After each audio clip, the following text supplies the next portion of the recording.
Steel boots stomping, crashing the floor. Two wild Yinzers kicking through the door.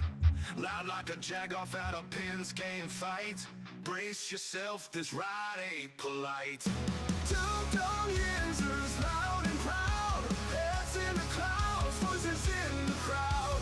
Chaos brewing, they don't play nice. Hold on to your iron and grab your prime anti-slice.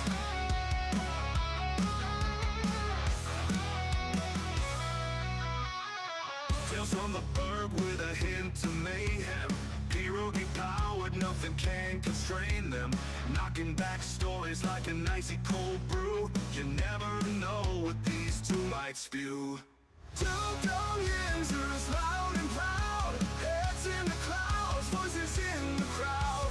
Chaos brewing, they don't play nice. Hold on to your iron and grab your prime anti-slice.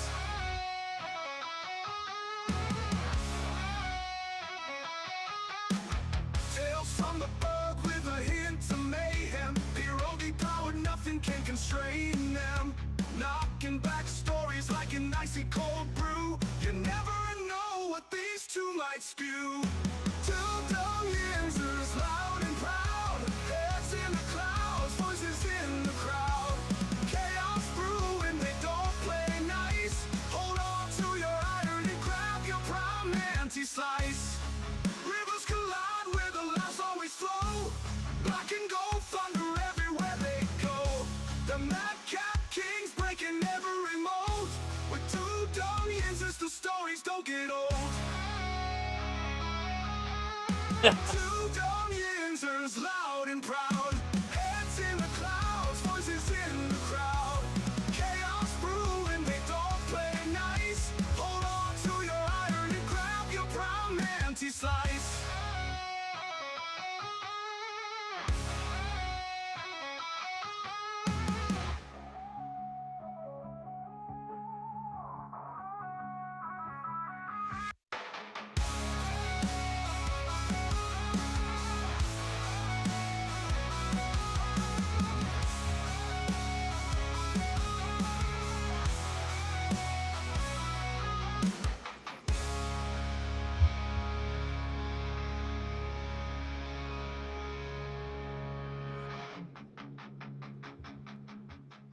Welcome back, everybody. Welcome back to the show. This is Monday, April 20th. It is 4:20. A lot of things going on this week. I do want to say good morning, everybody. Welcome back to the show. This is the Two Dum Yinzers, episode 949. Glad to see everybody back this morning, this afternoon, wherever you may be. Welcome back, welcome back, welcome back. Michael, how was your weekend, man? It was phenomenal. Nice, relaxing, gearing up for the draft, baby. It was nice, man. I needed that week. Was it good all the way up until the snow? Right? I mean, it wasn't just 83 degrees the day before. Yeah. And then snow. So there you go. But it was a nice, relaxing weekend for me. Oh, that's good. Derpy, how you doing, man? I'm great, Ryan. How are you, dude? Pretty good. Pretty good. It's the week of the draft. I can't be more excited. But as I did mention, guys, there's a lot going on. And not only was it a big weekend in Pittsburgh with our sports teams, we did talk about that last week as we were wrapping the week up. Heading into this week, obviously, with the big NFL draft coming here on Thursday. Guys, also, there's other reasons to celebrate, of course. You only get this day once a year. This is 420, and I got a little something right here for you. Heck yeah. So if you are going to partake and celebrate the day, I would recommend getting anything but Wendy's. I'm so put off right now. Listen, they changed the spicy chicken sandwich. They did. Now listen, if you know me, this has been my go-to food for 30 plus years. 30 plus years. I remember because I was in high school and we'd go to Wendy's and I would get that. They finally decided to change it in 2026. They changed the spicy chicken sandwich. They threw a bunch of bullshit pickles on it. It's just bullshit. It's a whole different breading now. It has been, in my opinion, the perfect food in my life and it ruins my 420 because I just found out yesterday that this happened just earlier this month. So I like I said, it's my go-to. I a lot of times would go to spicy chicken whenever I get hungry, I get in the mood for fast food, and today's 420, and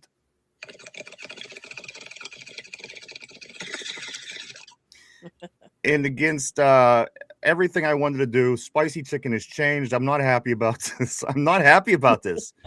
Do you have one food that you just love more than anything else, and you get it every time you go? This is my one food, my spicy chicken sandwich, and I get a honey mustard on the side to dip it in.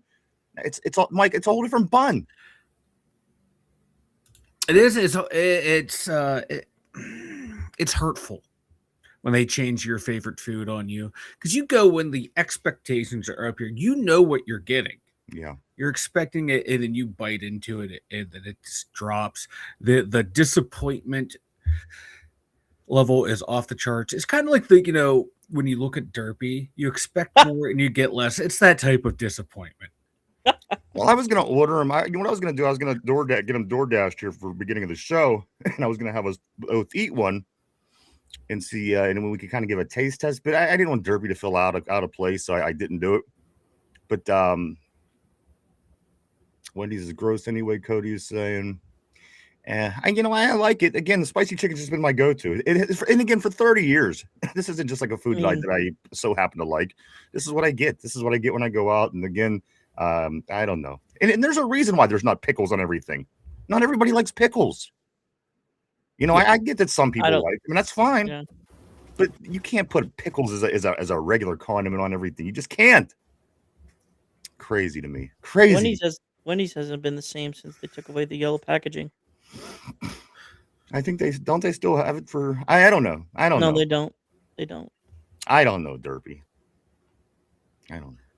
One thing I do know is that the draft is this week, and we have to get prepared, guys. And there's no better way to get prepared for the NFL draft and get ready to see Roger Goodell come out on that stage on the draft night and to have everybody go crazy. So what we're going to do, we're going to practice every once in a while, and we're going to boo Derpy. Wow.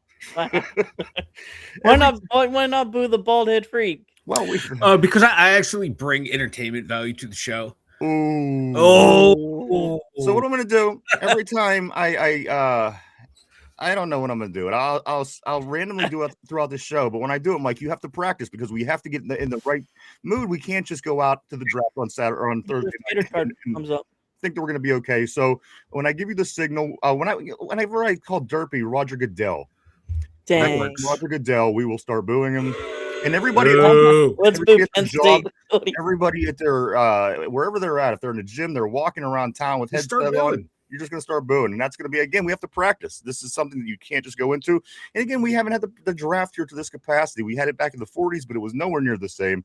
So everybody has to get get in the right frame of mind to get ready to boo this weekend, because Pittsburgh has to boo louder than everybody, because we just have a reputation of being boo birds here whenever we see something we don't like. So again, when we talk about Derpy Goodell, Mike, we will boo that man. We will boo him heavily, and everybody at home is going to boo him as well. And it's going to be a fun thing. A lot of stuff going on this weekend, guys. Before we do kick into the full NFL draft kickoff, we do want to get into a few things here before we do roll for the day. The Pittsburgh Pirates, Mike, we had 5. 1, 2, 3, 4, 5. We had 5 games over the weekend with our pro teams here in Pittsburgh at PPG Arena, at PNC Park, and also at Highmark Stadium. Mike, the Pirates, they win the series over over the Tampa Bay Rays.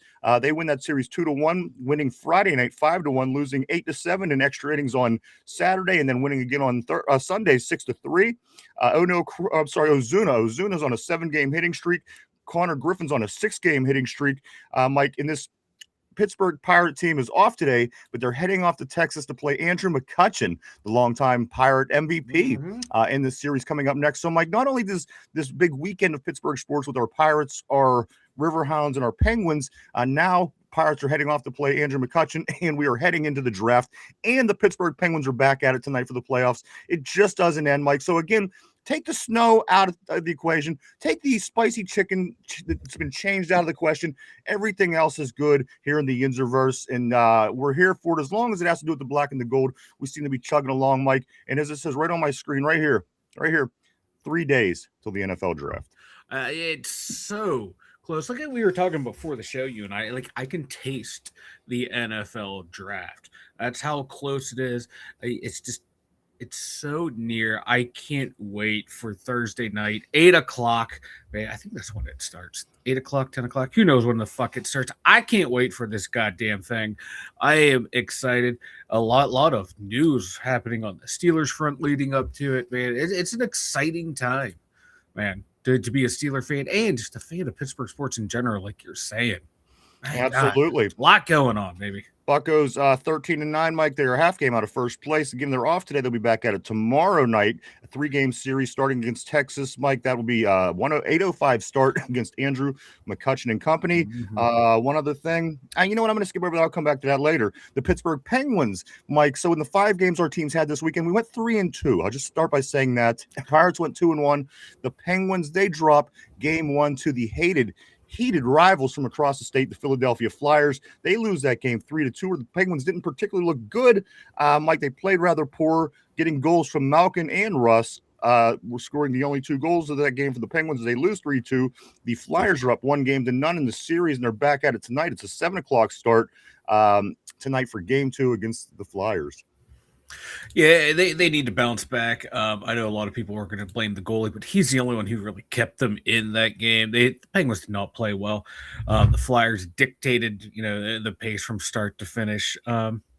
There's one team, one group that I have confidence that can bounce back. It is Crosby and his boys. They will figure it out. They've been the better team between the two all year. It's only a matter of time before they get this ship righted and ready to go. Well, Mike, one thing that I did learn, the Vegas odds makers had the Penguins 91% chance to miss the playoffs this year. Yes. So they've already overachieved in that sense. They're in the playoffs. They're in the first round. Our bet here is to get them out of the first round. But as I said, the odds makers, Mike, and again, they know a lot of shit. They get awfully close with a lot of their numbers. I'm just saying, they know a lot of their shit. They said 91% the Penguins would not advance to the postseason. They're in the postseason. However, that was one of the losses added to our weekend, Mike, here in Pittsburgh. The other game between our football team, not the Steelers, the other football team, the Pittsburgh Riverhounds, the soccer team, of course, Mike, they hosted Detroit City FC. They win 2-1 in this game. The Riverhounds will be back at it Saturday night whenever the Greenville Triumphant comes to town to play our Hounds. Mike, that's a 7:00 start on Saturday. So the Pittsburgh fun keeps going all through draft week with everything going on. The Buccos, again, in Texas playing McCutcheon starting tomorrow night. The Penguins back at it tonight for game 2 of the playoffs. The Hounds back at it on the last day of the draft. So much stuff in Pittsburgh. It's unbelievable. Just 3 days, if you can believe that, is the NFL draft right here in Pittsburgh. We're going to get into that and so much more today, everybody. Let me just finish up a few more things before we do that. Mike, and if you did want to catch yourself, get a little head start into the football season, you can, of course, watch the UFL. The UFL played a gang of games over the week. Mike, we talked about Thursday's game on Friday, but Friday's night's game, the Columbus Aviators, they beat the Renegades, Mike, 28-14. That's the Columbus Aviators' first win of the year, and that drops the Renegades to 3-1. On Saturday night, your team, the DC Defenders, they beat the St. Louis Battlehawks. Sorry about that. Yeah.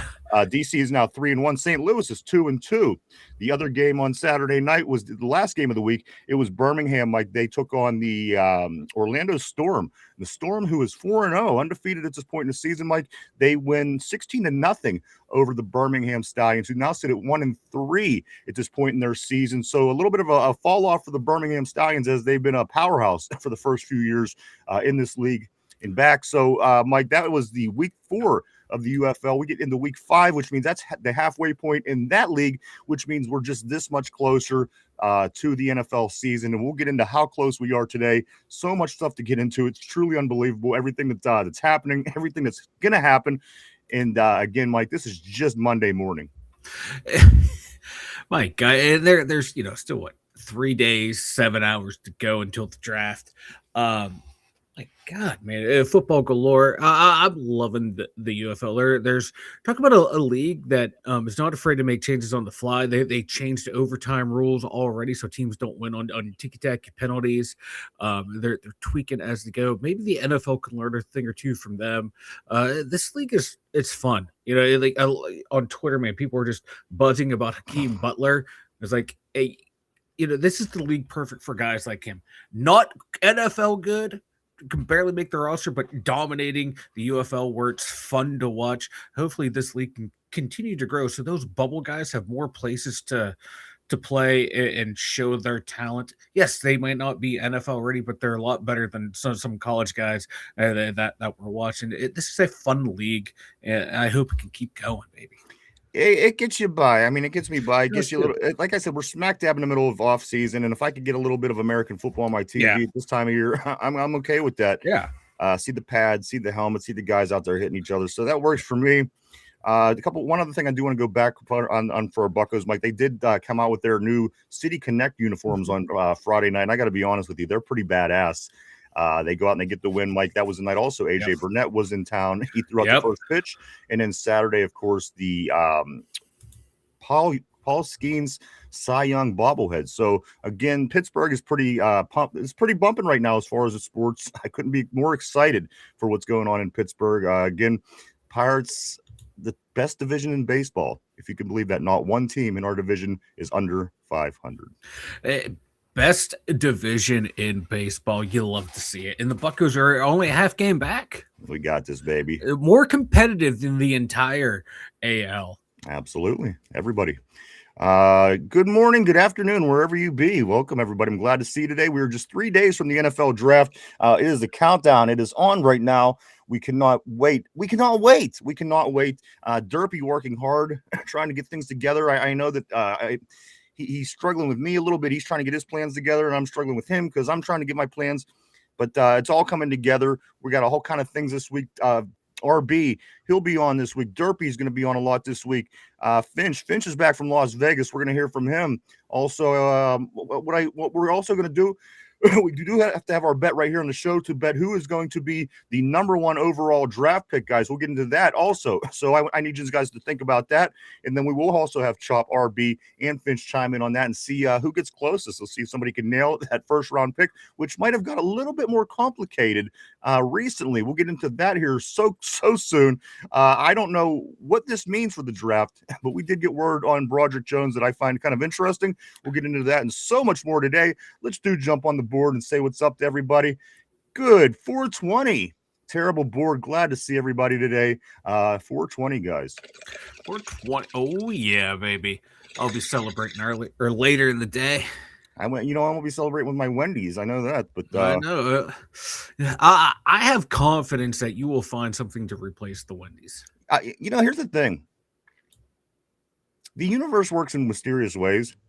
And as I said, the spicy chicken has been my go-to for 30 years easy. So now McDonald's has a spicy chicken snack wrap, which I absolutely love. And I've been getting it a lot. Yeah. So it's kind of like I've been cheating on my spicy chicken. And then all of a sudden, they changed the spicy chicken recipe. Did they know? Did they know you were stepping at? The universe works in fucked up ways, man. They do, man. I think they knew. And this is your punishment. Welcome back, everybody. Glad to see you today. This is again the Two Dum Yinzers. This is episode 949, just 51 short episodes away from the big 1000 coming up this July, which is the 5-year anniversary of the show. So much going on. Let's get to the terrible board today. Good afternoon, good morning, wherever you're coming in from. Welcome to the show. Cody, my man, says this. He says, that short crash my phone again. Somber, my man, always great seeing Somber in the house. What's up, brother?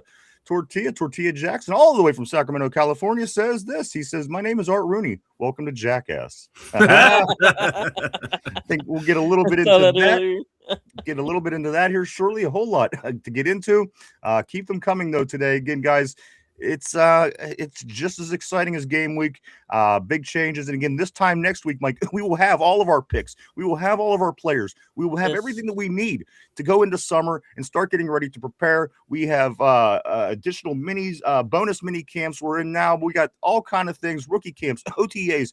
Everything coming down the pike. So this is it, Mike. We talked about coming into the offseason. We talked about building that coaching staff. We did it. We talked about free agency. We did it. We talked about the draft. We're about to do it. So this time next week, Monday morning next week, we are going to have a team put together, getting ready to head into camp. Probably about 100 bodies, give or take, heading into camp. You cut it down to 53, and this is where we be. So, next week we're going to have an idea of what it is that's going on. Plus, also with some of the latest news, Mike, that we did get about the Pittsburgh Steelers, that's going to kind of direct that idea a little bit more. So just hang in tight today, guys. We have a lot to get into as we are covering the NFL draft right here in Pittsburgh, Pennsylvania. Guys, it's unbelievably exciting. It really is. I'm like, a lot of the people that are out of town, you can hear it in their voices and see it in their words when they write how excited they are. And it just makes you feel realize how lucky we are to be here in the middle of it. We complain, the traffic, the pay. But at the end of the day, this is really cool. I was reading this morning. I just seen the headline. I don't even know the article. It said 1% is for the NFL, the draft. 99% is about selling Pittsburgh. And you know what? Our city deserves it, Mike. We do have a beautiful city, and I hope everybody can enjoy it, and hope nothing terrible happens because people, Yeah, because people are idiots, but my God, yeah, like Pittsburgh is just a beautiful city. It's a hidden gem.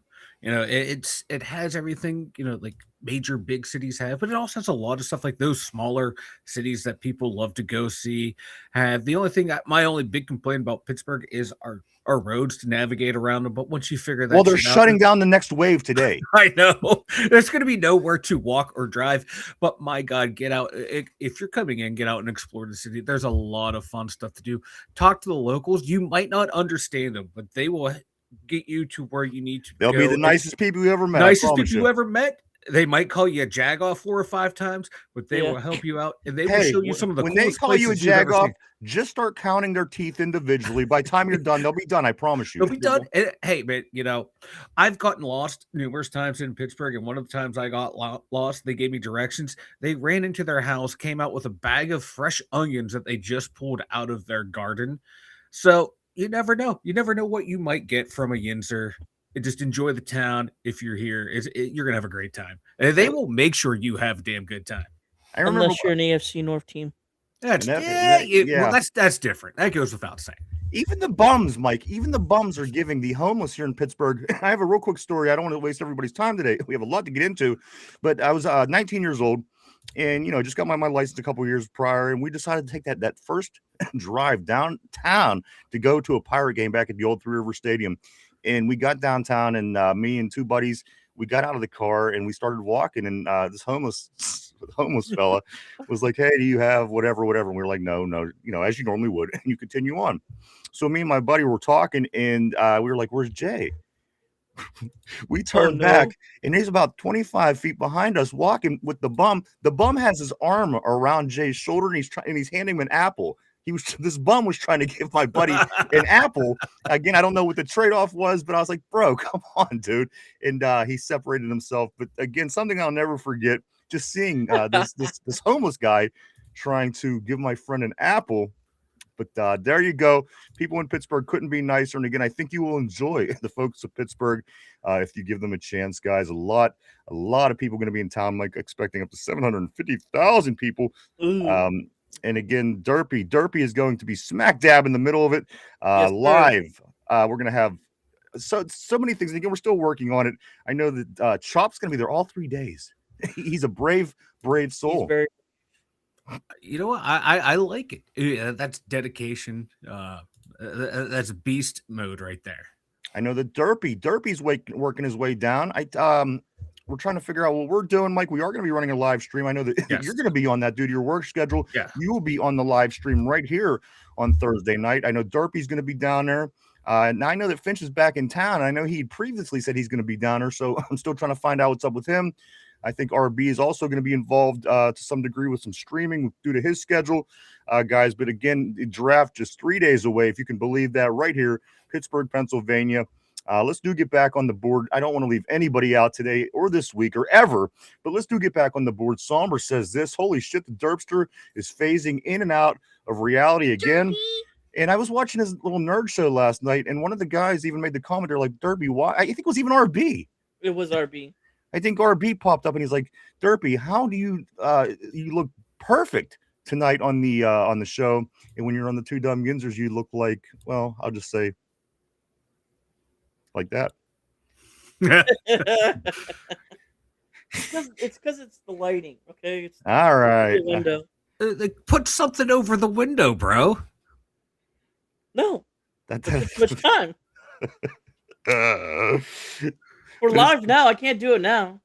It's always great to see Derpy, but I do want to say this, Mike. You could always say that with a mess up like that, we could call him Derpy Goodell. Boo! Boo! Boo! All right. See, this is a lot funner than I thought it was going to be. I can openly boo Derpy without anyone calling me mean. I'm loving this. Let's get the Somber on the board all the way from California. I think Somber, if I'm not mistaken, it's Cali, right? Without booing, I declare the Patriots with another Super Bowl. He says this. Holy shit, the Derps are phasing in and out again. Dude, John says this. Dude, afternoon, fellas. It's always great to see dude on the terrible board. Always. I do want to say what's up to Cody. Cody, the troublemaker in the group. Oh, no. I'm just playing. Cody says they're saying Broderick had a setback turning left, which he couldn't do anyway. So much to get into. And Cody, you're not the troublemaker, are you? You are on every one of Mike's lists, though. He is on the enemy list. I don't know if there's a correlation to this or what, but that I do know. Let's go right here to Cody says this. No, Cody's not a troublemaker. Let's go to his next message. Show us your knockers, Derpy. Derpy. Thunder. I gotta be honest with you. You're not taking enough advantage of taking that shirt off. If I were you, I'd be trying to make a killing with them breasts. I may do it at the draft. All right. Hey, tune in. You don't want to miss this stream. You do not want to miss this stream. Derpy's breasts in front of 800,000 people, guys. That's all I got to say. That's going to be great. Let's go to Somber. Somber says Broderick should practice NASCAR with the turning left. Tortilla, my man, all the way from Sacramento, California. It's great seeing Tortilla in the house. Tortilla says this, guys, like in Star Trek, Derpy and her guys. Derpy. Let's see what else we got going on. Also, Mike does have the link here if you want to switch back and forth between the two formats. Of course, one's vertical, one is horizontal, whichever you prefer. The vertical is growing on me, Mike, like a mold. It is. You know, I hated it at first, but I'm getting used to it, and I'm okay with it now. Hey, you know what? I'm doing what I can. You know, it's driving traffic to the channel. It's helping us at. Do it better. May drive you crazy. There's something you gotta learn to love it. Let's go right here to Tortilla. He says this is Cody. If he showed us again, would we even see them this time? His selfie sensors on. Yeah, that's true. Somebody even made the point last night on his nerd show that he was an AI. I seen somebody say that. They said, I think the guy on the top right's an AI.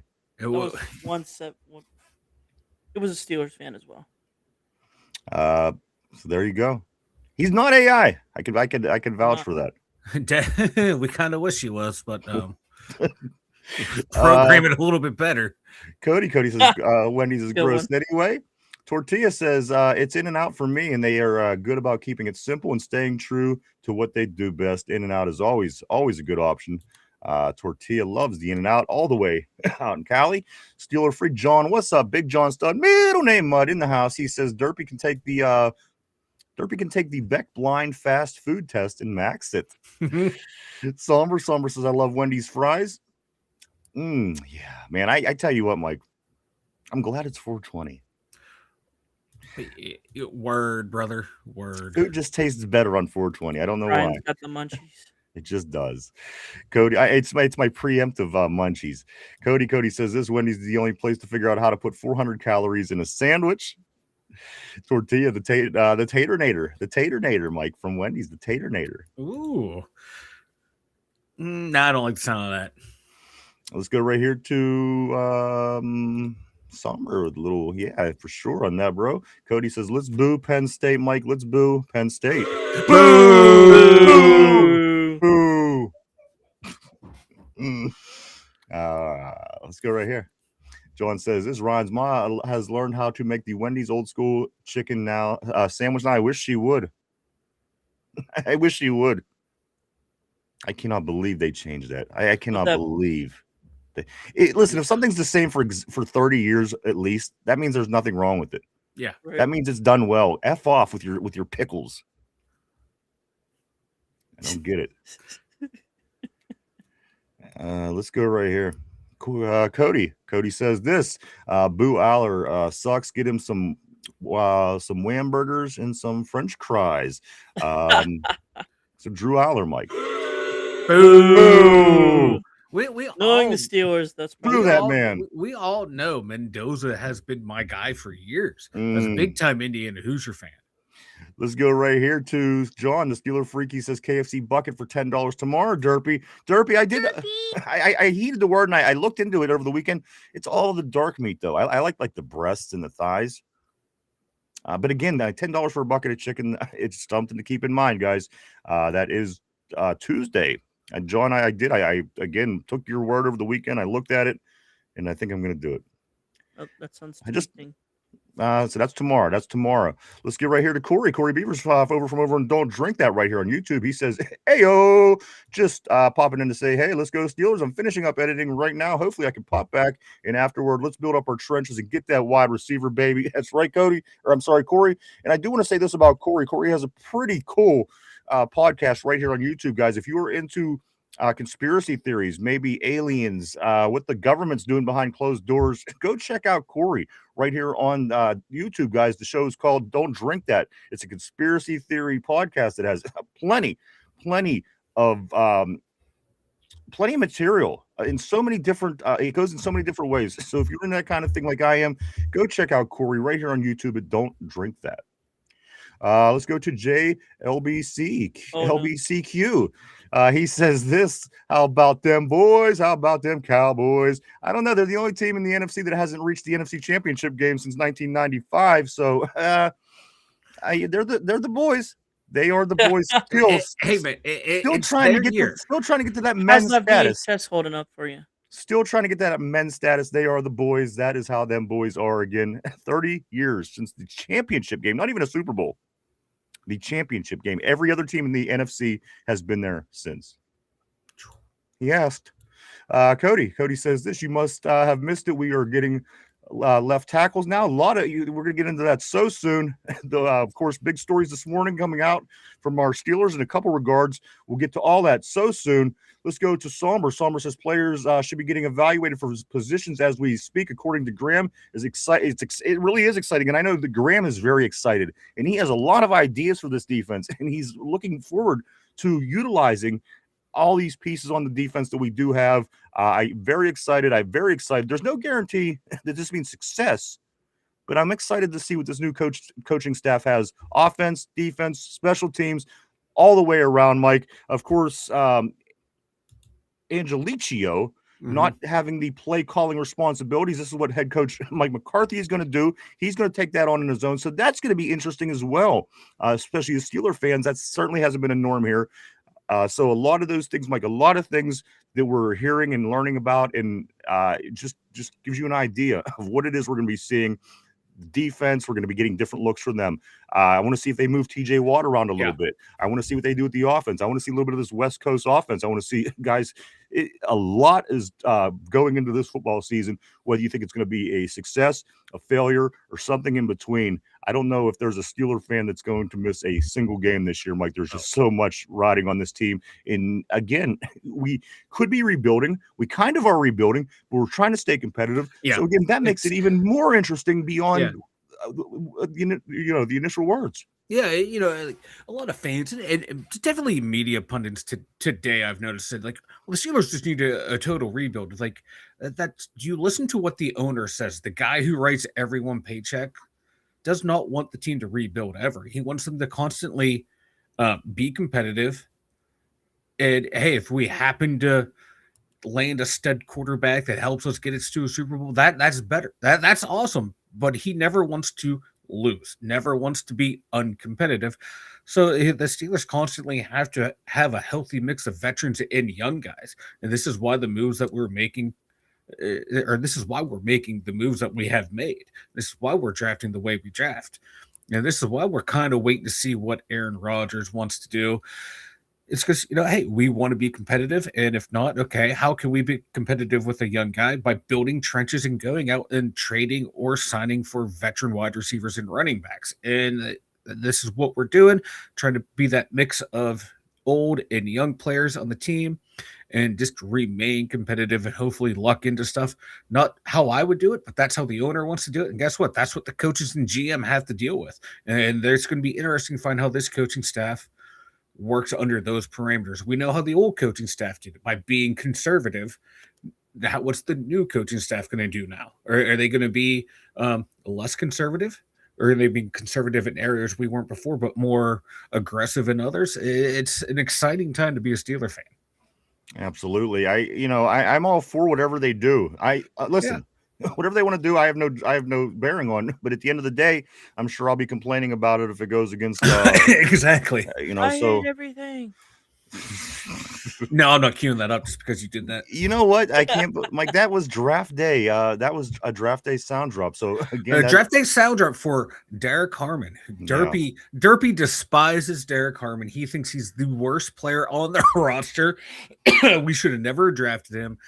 Derpy, the known Derek Harmon hater. Derpy. I do believe that. Let's get back on the board right here where Tortilla Jackson says this. What are the chances we make a move round 2 for a tackle? You know what? I'm not even sure that we're not going to make a move for round 1 and for a tackle. But again, we'll get into that so soon. I'm all for getting round 1, but just thinking different options again, which this morning made that a lot more interesting. We'll just say that. Let's go right here to Cody. Cody says the Browns should be a UFL team. Maybe they would win a game or two. You're being awfully generous. Ty, what's up, Tyrone? He says JPJ's the GOAT, but everybody knows that that's not true. Mike, why? Because Tyrone's the GOAT. Tyrone's the GOAT, baby. What's up? Always great seeing Ty in the house on the terrible board, my man. Hope you had a great weekend. Hope you're ready for the big NFL draft right here in Pittsburgh, PA. Don't drink that. Corey says Derpy screen looks like thing from the Addams family. Let's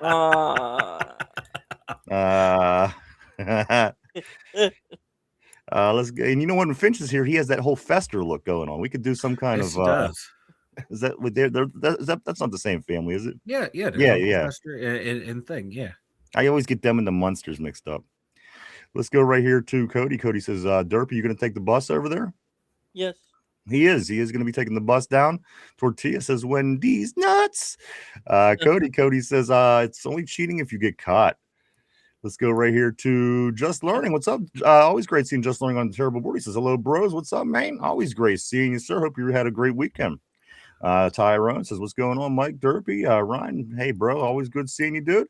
Hanjon Quinn, what's up? Great seeing you back on the terrible board as well. He says, I like one of these two, doesn't matter which, Lone Bernard. Concepcion Rutledge, I don't know. There may be concerns with Concepcion's drops. Many of those were contested. He immediately is a wide receiver 3, kick returner, punt returner. Just learning says this. Rogers works at a Chinese massage parlor that my brother-in-law closed. Let's see right here. I'm not sure. Wife. Rogers' wife. I got you. There it is. Rogers' wife, I think, works at a Chinese. I am not sure if that's what that correlates back to. Is she real, though? That is the question. That is the question. Cody says, some people are idiots. Some people are Penn State fans. The world is an imperfect place. This is very, very true. And, only an idiot would be a Penn State. True super geniuses are fans of the Indiana Hoosiers. And super geniuses usually turn out to be not so genius. But anyway, that's a whole different conversation anyway. Hey, you never know. The self-proclaimed super geniuses are always really smart. I'm just gonna say, let's move on the board though. John Quinn says cheating is cheating. Remorse is the effect of being caught. Tortilla says this. I asked Art Rooney for directions to the nearest bathroom, and he gave me directions to Baltimore. I like it. Ooh, I like it. You went over there, maybe dropped the tater. Hand John Quinn, what's the difference? Cheating, but not being caught. Cheating, but being caught. I don't know. Ask New England. I guess not winning all your Super Bowls, maybe.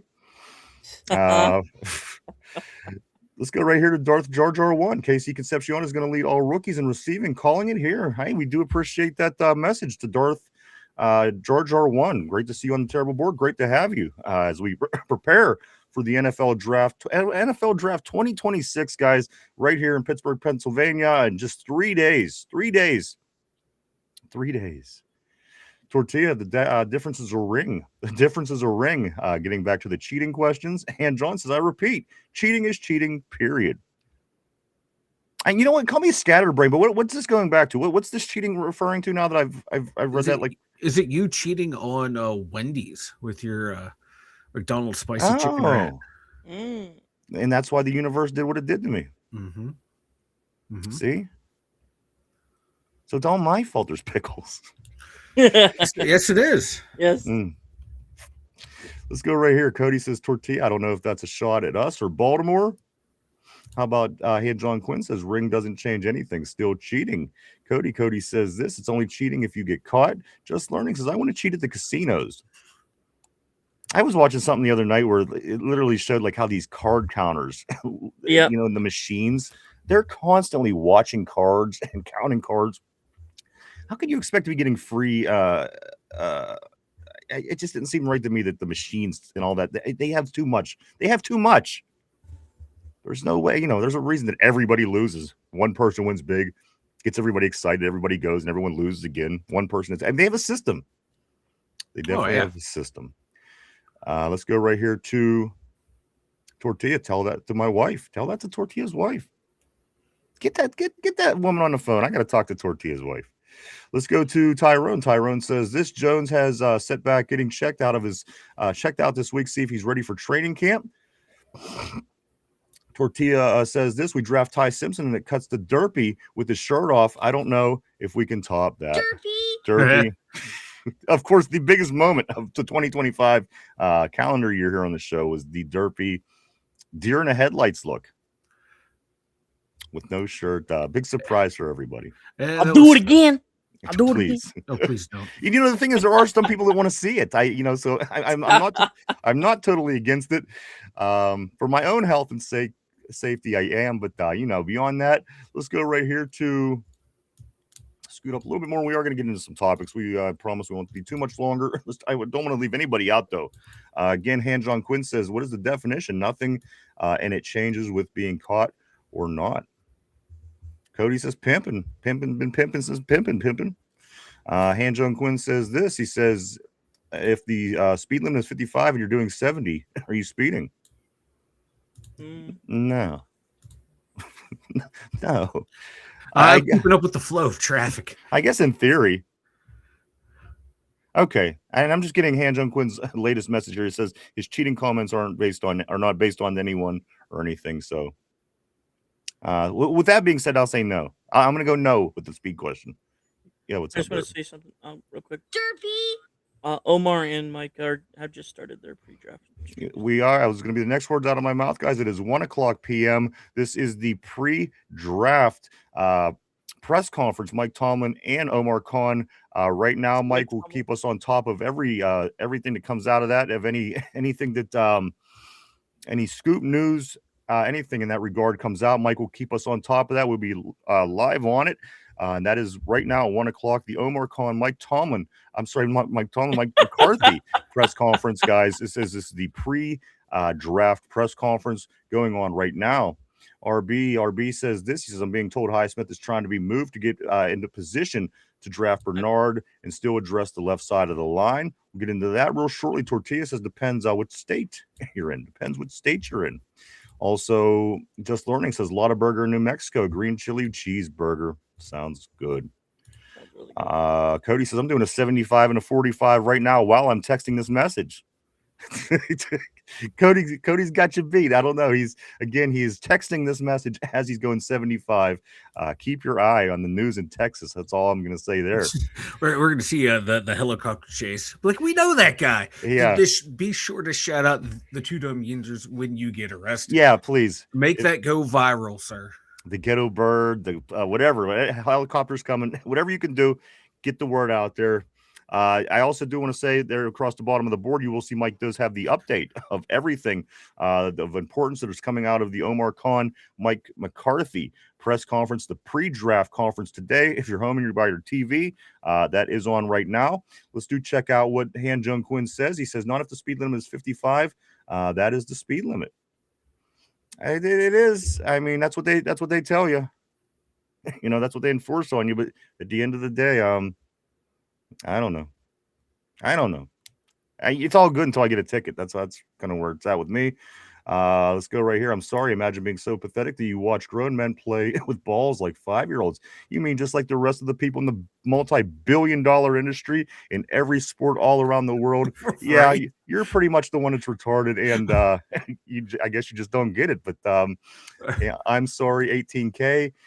We are literally the only people that watch grown men play with balls, and you're retarded. And that's one of the dopier messages I've seen. Soccer, one of the biggest, most popular sports in the world. Cricket, billions of people watch cricket. Hundreds of millions of people watch the NFL, NBA, hockey, basketball. All is hugely popular in Europe. Baseball, hugely popular in Southeast Asia. I don't want to give this guy anymore. Get the hell out of here. He gets the point. I'm just saying he's retarded. And if he's not retarded, I challenge to come on and talk with us. That's all. Let's go to Aaron Jade. Aaron Jade says, "Here we go, Steelers with the Rockets." You know, that's my favorite message, guys. Kicking off this Monday with an Aaron Jade. Here we go, Steelers and the Rockets. Mike, I'm ready to roll. Tortilla says this. Tortilla says sometimes it's cheating, sometimes it's bending the rules or finding a loophole. But you know what? So is going 5 miles over the speed limit, Han John. So again, at the end of the day, some of us could say, who doesn't go 5 miles over the speed limit? At the end of the day, it's breaking the law. Breaking the law. Everybody goes more than. Have you ever met a person that's never went over the speed limit? That's considered breaking the law. So, let's go right here to sometimes it's cheating, sometimes it's bending the rules or finding a loophole. Tortilla says, but I'm not a lawyer. Follow the law.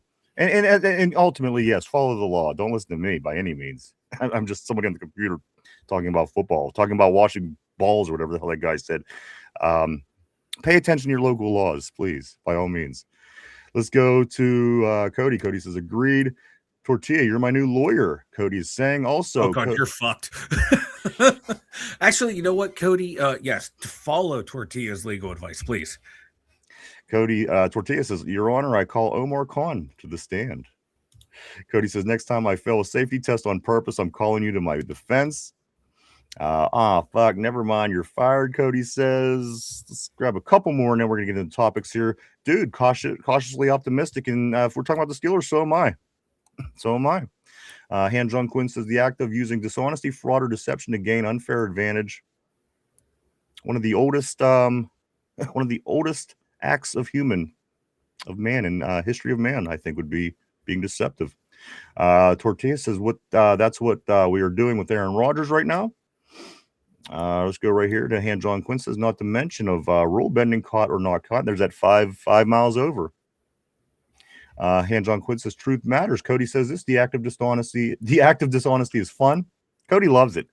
That's his favorite thing. Cody's a chaos agent. RB says this, is it possible to be more conservative at anything than the last staff did? No, I never say never though. Tortilla says JPJ is the truth. Han Jung Quinn says agree here. Han Jung Quinn says 2027 picks are going to be hard to come by, and that's what makes me think that there's something's going to play into this from this year into next year, with of course a lot of value coming from next year's draft, according to a lot of teams in the quarterback position. So much stuff that we're going to get into as well. Cheating is why Belichick didn't get into the Hall of Fame. There you go. You know what? Ultimately, he's right. I can't I can't think of another reason why Bill Belichick wouldn't have been put in Hall of Fame. That's the only reason, and you'll probably get in next year. But yeah, they are. They had a They had to set an example. I don't Or think they're punish wrong. him for a year, and that's what happens. Maybe a couple years. I'd go a couple years. I'd make him sweat a little bit. Let's go right here to Ty. He says, hit that button, subscribe as well. We appreciate that, sir, as always. Thank you, Ty. Let's go here to Han John Quinn. My cheating comments. Okay, we did get that. Tortilla, me and Cody were being assholes anyway. Be good. You're good, bro. Let's go here to Tyrone Derby. I like your Star Wars shirt, brother. Appreciate it, Tyrone. Also, Ty says this. I'm sorry, Han John says this. I have thick skin. I don't take myself serious. Nothing anyone says to me offends me in any way. Cody's asking some questions. In Tyrone, I like what I'm hearing from Mike McCarthy. I am too. There's a lot of positive word coming out from players, people just around the building about the Steelers right now and what they're doing with the team. So I'm very excited about all that. Let me grab Tyrone here real quick. Reporter asked Omar Khan about trading up. He said we will He said too early to say now, but we'll see how the board falls and we will make the call. Guys, welcome back to the show. This is episode 949 of the Two Dum Yinzers. So much to get into today. So much just this morning. Mike, as I'm writing up things for the show last night to kind of get ahead, I thought, you know what? I bet you something happens in the morning, and sure enough, we get a couple stories this morning. It could have been as late as last night, but they were bleeding over into the morning. For starters, I do want to say this, though. If anybody did want Sexy Dexy Lawrence, he is off the table, of course, last week, demanded to be released from the New York Giants. Mike is being picked up by the Cincinnati Bengals on a deal that RB's not he doesn't think that since he made a great deal with to get Dexter Lawrence. Mike, how does this Dexter Lawrence shape things for that Cincinnati defense? Or is this just another case of the Bengals maybe spending too much money on somebody that they're not going to get the results that they want consistently? And also because of getting him and paying him money, you're now not going to be able to give other people money because, again, Dexter Lawrence, what do you think, Mike? I like Dexter Lawrence. Would love to see him here, but he helps that defense, but that defense has they need a lot. They have a lot of holes. That's what I'm saying. That's a lot of money for a guy that's to be one guy when you need to fix your whole defense. Yeah, like Miles, Murphy, who they took in 2023, really has not lived up to the billing. He was picked in the first round. He has 8.5 sacks in 3 years. And he's going to play. He plays the end on there. So you adding Lawrence, you hope maybe him being on there will help. And then they added Boye Mafe, but I still think that defense is not that good. I would hold on to that top 10 pick and address my offensive line. That line needs a shit ton of help. I'm looking at their offensive line right now, and it's just. I'm sorry, I don't think it's a good line. And you're sitting there 10th overall. You have an opportunity to lay in some pretty good linemen to help. You might not get Magoya, the number one tackle, but you can get, Fano, who can play inside, outside. Monroe Freeling, if you like him, if you think he can develop, you can have him at tackle. You have Ione you could get to plug in at guard. So many options they would have went that I think would have served that team better than going out and getting Sexy Dexy. If the only reason it would have made sense to get him if you knew your offensive line was set and he was like that missing piece. They have way too many problems to go out and get a Sexy Dexy. Yeah, they went out and got a luxury. They need so much work. And I'm looking at their linebackers right now. They don't excite me either to be like, okay, we get him. He can make plays. These guys behind him can make plays, can help that secondary out. I just don't see it. To me, it was made no sense for them to get him for a lot of the needs that they have to fill. It would have been better to stay at 10 and get an offensive lineman. That would have been the play. You're not a Dexter Lawrence away from your defense to where this is going to help us get put over the top. It was not a good move. I don't like it at all. I applaud them for doing something that they don't normally do, but this is the time you should have stayed true to the Cincinnati Bengals self. I just don't see it. I don't see it at all. Let's see. Han John says typical Bungles move. Don't pay a guy who wants to stay. Pay the 19th pick 7 years ago, same amount. Let's I know you're right, Mike. Sexy Dexy again. He just wasn't the move for Cincinnati, but at the end of the day, it's a total Cincinnati move. Yeah. If that makes sense, and I think that it does. And again, you're gonna have to pay this guy the money that he wants and everything else. And people are talking about a little bit of a decline. They're starting to see. Well, didn't look that as good last year as he has in the past. So again, it plays out, Mike. If it does go to Cincinnati and he does shit the bed, it makes perfect sense at the end of the day. So. Also, I do want to say this, everybody. When you get a chance, make sure you do take a look at Derpy Goodell. Boo! Boo that man. Boo. As I said, we got to get in the mood. We have to get ready for Roger Goodell. So Derpy, he's going to be our dummy for the week, if you will. And every time we refer to Roger Goodell, it's going to be Derpy Goodell. And we need everybody to boo. Everybody, whether you're at home, in the car, wherever you're at. Why can't we boo Tater Tart? What's that, Derpy? So why can't we boo Tater Tart? Well, he's not here. He's not here, and you're here, and you're perfect. You need Boo Derpy. It helps you. It builds character. Absolutely. That's what I was thinking. It's gonna make you grow. Let's see right here. Derpy says Anthony Richardson requested a trade and isn't at off-season program. Interesting. Let's go to a couple of things here. Again, guys, 3 big things, I guess, was the stories today. But on top of heading into the draft, of course, the window that was given initially by Rooney, of course, at the quarterback position about Aaron Rodgers. We expect to hear from Aaron by the draft. Guys, now we're 3 days away from the draft, and they're changing their tune. Well, not so much. It's some of the reporters. It's what's his name? Palacerio, and then also somebody else. I do have them written down here, Mike. Rappaport. Yeah. Rappaport reports that there's no expectation of any decisions before the draft. That was said by Rappaport. And then also I have another one here by Tom Palacerio. Steelers don't expect Aaron Rodgers' decision before the draft. So whenever that changed, I don't know, because as of last week, I'm still seeing the quote of Rooney saying we expect a decision by the draft. Guys, the weekend happens. Now all of a sudden, all these reporters saying it's not looking like it. Don't expect it. Don't expect it to happen. So this is where we are right now, guys, with 3 days out until the draft. The story is changing. Something that might at the beginning of off season, this is going to be it's going to be a while, but it's not going to be as long as last year. And then as we got through off season a little bit, you know what it's going to be by? It'll be by the draft. And Mark Caboli's making all these crazy predictions. It's going to be here and it's not then. It's going to be here and it's not then. It's going to be there. So he ended up coming out last week and saying, I think it's going to be sometime in the next couple months. He's going to make a decision. Well, no shit, he's going to make a decision in the next couple months. Come on. But that's what we're dealing with here. Aaron Rodgers, it's not looking as of right now like he is being expected to make his decision in these next 3 days. Mike, I was going to call it Aaron Rodgers watch, but you know what? I'm just going to have to hang up the Aaron Rodgers watch, because as of right now, that doesn't look like it's going to be the case.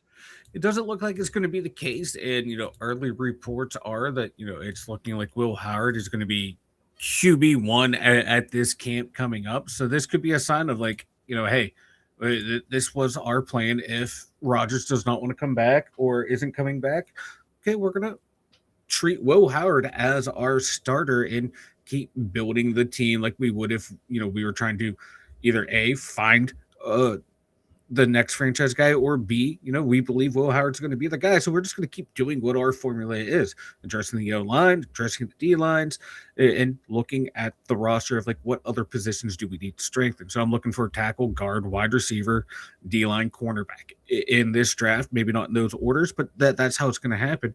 I think they're just going to move about hey, we have a quarterback of the future on our roster. We like some of these guys that are coming out as developmental prospects, so we might grab one in the 3rd, 4th, 5th round.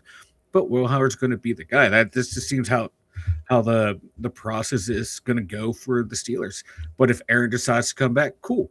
We have Aaron Rodgers as our starter, Will Howard as our backup. We'll draft a developmental guy and trade Mason Rudolph.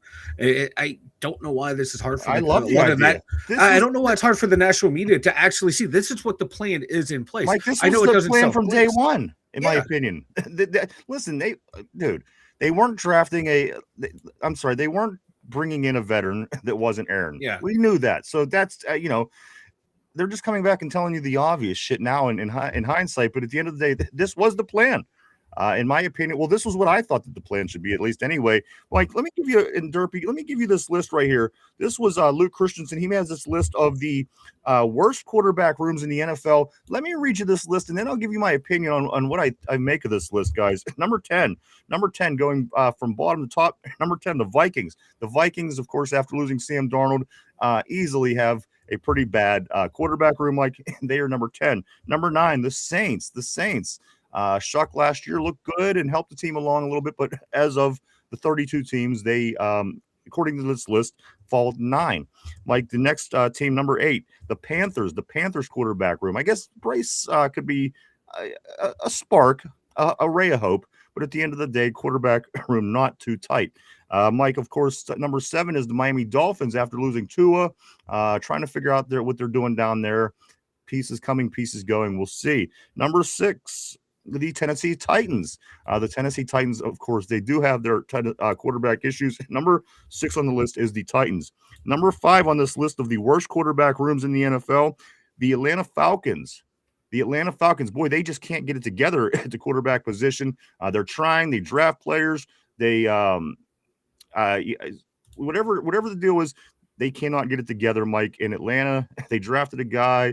I don't know what happened, but I just know that it's not good down there. Number four, the team that's expected to take Ty Simpson, Mike, now a lot of people speculating, is the Arizona Cardinals. The Arizona Cardinals, Mike, they are believed to have the 4th worst quarterback room in the NFL. Number 3, the New York Jets. I don't know if anybody could disagree with that, Mike. The New York Jets generally have bad everything. Yeah, that's an understatement. Number 2, the second worst from the top. The second worst is the Cleveland Browns. The Cleveland Browns with their disaster of a quarterback room. Dylan Gabriel and Shador Sanders and Deshaun Watson and like 15 other quarterbacks that they're paying. It's just a disaster. However, one team has a worse quarterback room than the Browns and everybody else, Mike. The Pittsburgh Steelers is who this list is saying has the worst quarterback room in the league. And I want to make a point before I do pass this off. Let me see. Vikings, Saints, Panthers, Dolphins, Titans, Falcons. Did any of those teams make the playoffs last year? No. The only team that made the playoffs of these 10 teams is the team that they're saying has the worst quarterback room in the league. Do what you want with that. At the end of the day, it's jealousy because of a 42-year-old man was able to come here and advance this team to the playoffs. And then no argument will say, we didn't win in the playoffs. Well, again, he's a 42-year-old quarterback. Your team didn't get in with your guy. But anyway, that's beside the point. Mike, according to this list, worst quarterback rooms in the NFL, Pittsburgh Steelers sit at the tippy top. Do you agree? No. Because, if assuming, this list was made with Aaron Rodgers in mind, I don't. Even if this was made with just Will Howard and Mason Rudolph, I argue it's better than what Cleveland has right now, and then some of the other teams out there. And even if it is the worst quarterback room, take a look at the weapons around them. Take a look at the coach who has taken some pretty bad quarterbacks and made them look like capable NFL starters. I don't agree with this list at all. I would be comfortable getting out there with Will Howard as our starting quarterback. Do I think we would have an epic season? No, but I think it would show a season of growth from him. Or, worst case scenario, like it doesn't work out, we get a better quarterback next year. But I'd be comfortable with him or Mason Rudolph running out there over a handful of teams in the NFL. And I think our skill players will help elevate them. McCarthy will help elevate them. Just the play calling itself will help elevate them. And then you still have a really good defense behind them too. So no, it does not worry me at all if we have quote unquote the worst quarterback room in the NFL. And you know what? I don't either, because a couple of things. I thought this should be the way that it was. And people say, well, we don't know if Will is. Well, listen, he's there. We could speculate till we're blue in the face about we should get that, we should do this. None of those are guaranteed. The only thing that's guaranteed is we have a Will Howard in the locker room right now, and we are having the bonus mini camp, and he's taking the number 1 reps. So at the end of the day, I think, again, He's your quarterback. He's a quarterback on your team. He's not Mason Rudolph. Get the guy his reps. If he plays, he stinks. We get a draft pick, and we could again that could work to our advantage in next year's draft with a strong quarterback class. If he comes along and blows us away and wins a bunch of games, like Ben Roethlisberger did, or not even to that to that level, but to some degree, you could see and you could look at what he has his potential, what he could do. If there's things that we could do to change the things he didn't do well and build on the things that he did do well, I think that's best case scenario. So at the end of the day, if Aaron doesn't come back, I think the worst case scenario was playing Aaron Rodgers games. And I like this. I do like Howard. Again, Mike, I think that it just answers questions that we need answered. If Aaron and if Will Howard, in fact, becomes the guy. And yes, RB, I know that he isn't on the roster. I'm just talking about the probability of him being there. We're talking about that quarterback room. Go ahead, Mike. Yeah, and it sounds like the Steelers are comfortable to run with Will Howard as their quarterback. Mike McCarthy cannot stop talking positively about him. So, man, I think we all need to embrace that Will Howard is going to get a long look this preseason. And if Rodgers doesn't come back, he might have a shot to be the starting quarterback. And it's looking like if Rodgers doesn't come back, it's going to be Howard, Rudolph, and whatever rookie for number 3, which, okay, hey, you know what? That's what the direction the team's going to go. It's not a bad direction to go because you're going to find out, is Will Howard the guy? Is this rookie that we drafted to develop, are they the guy? If not, okay, we go into a supposed heavy draft in 2027. It answers a lot of questions. And again, like the new offense, the new coordinators, the new coaches, the offensive mind, the quarterback whisper, all these different things that we're hearing, I guess that would be the best case scenario for the for the Will Howard situation, be that the way that it goes. If you're going to get the most out of the youngster, maybe to the group of men that are put into place to do that now are the correct group to help that along. But again, at the end of the day, with what we have, as RB is saying, Aaron's not on the roster. We're waiting to hear on that. But ultimately, if you have to go beyond that, we do have a guy who's there. And again, this guy was drafted for a reason. And if you feel that you could do something with him, like I think that they do, Mike, a lot of positive words. Of course, they're not going to say much negative, but a lot of positive words from McCarthy and company about what they see from Will Howard. So at the end of the day, I don't hate it. Let me go right here real quick. Derpy's messaging something about Dexter Lawrence. Apparently, Dexter Lawrence wanted to be traded because he knew because new head coach. Because new head coach John Harbaugh. Let's go. Where do we want to go here? Derpy, what's your thoughts on all this Aaron Rodgers and Will Howard? And what's your thoughts? I'm just tired of waiting for a quarterback.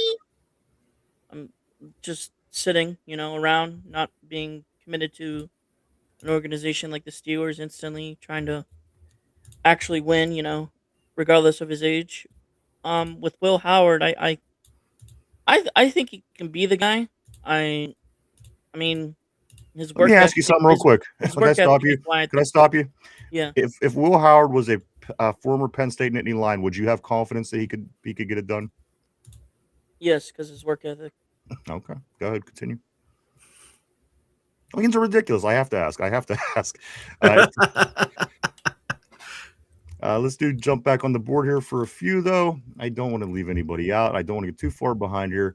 Let me just find close to where we were. We could get some more messages. We do have a lot to get into today, guys. We're going to get into the possibilities now of a Highsmith possible trade, as we'll be taking calls on Alex Highsmith this week and through the draft, apparently, and maybe even Herbig. A lot to go over today, guys. Do stick around. Let's try to get caught up on the messages, though.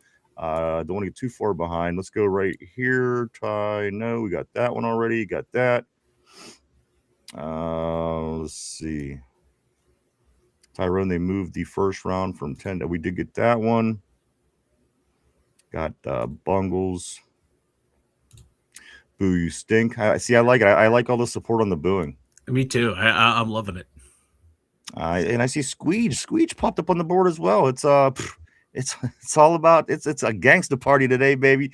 Welcome everybody. Ty says this okay reporter asked about Cook Spencer Huffman, said they're confident about the offensive line room. That better be smokescreen. We need some and you know what? That's the other thing, guys. The offensive line. That's the other topic today of interest because we did learn a little bit about Broderick Jones today. So that's coming up as well.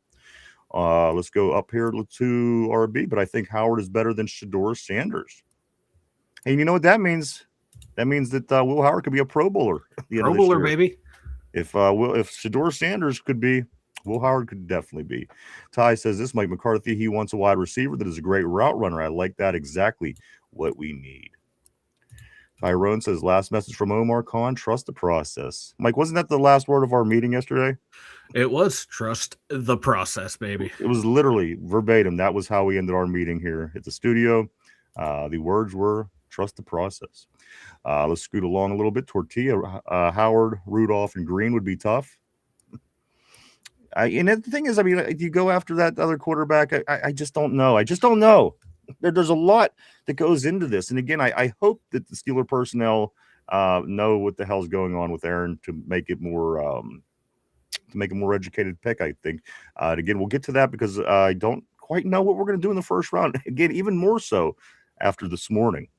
Let's go to Jamal. What's up, brother? Always great seeing Jamal on the board. Gang, mother FO. He says, what it do, fam?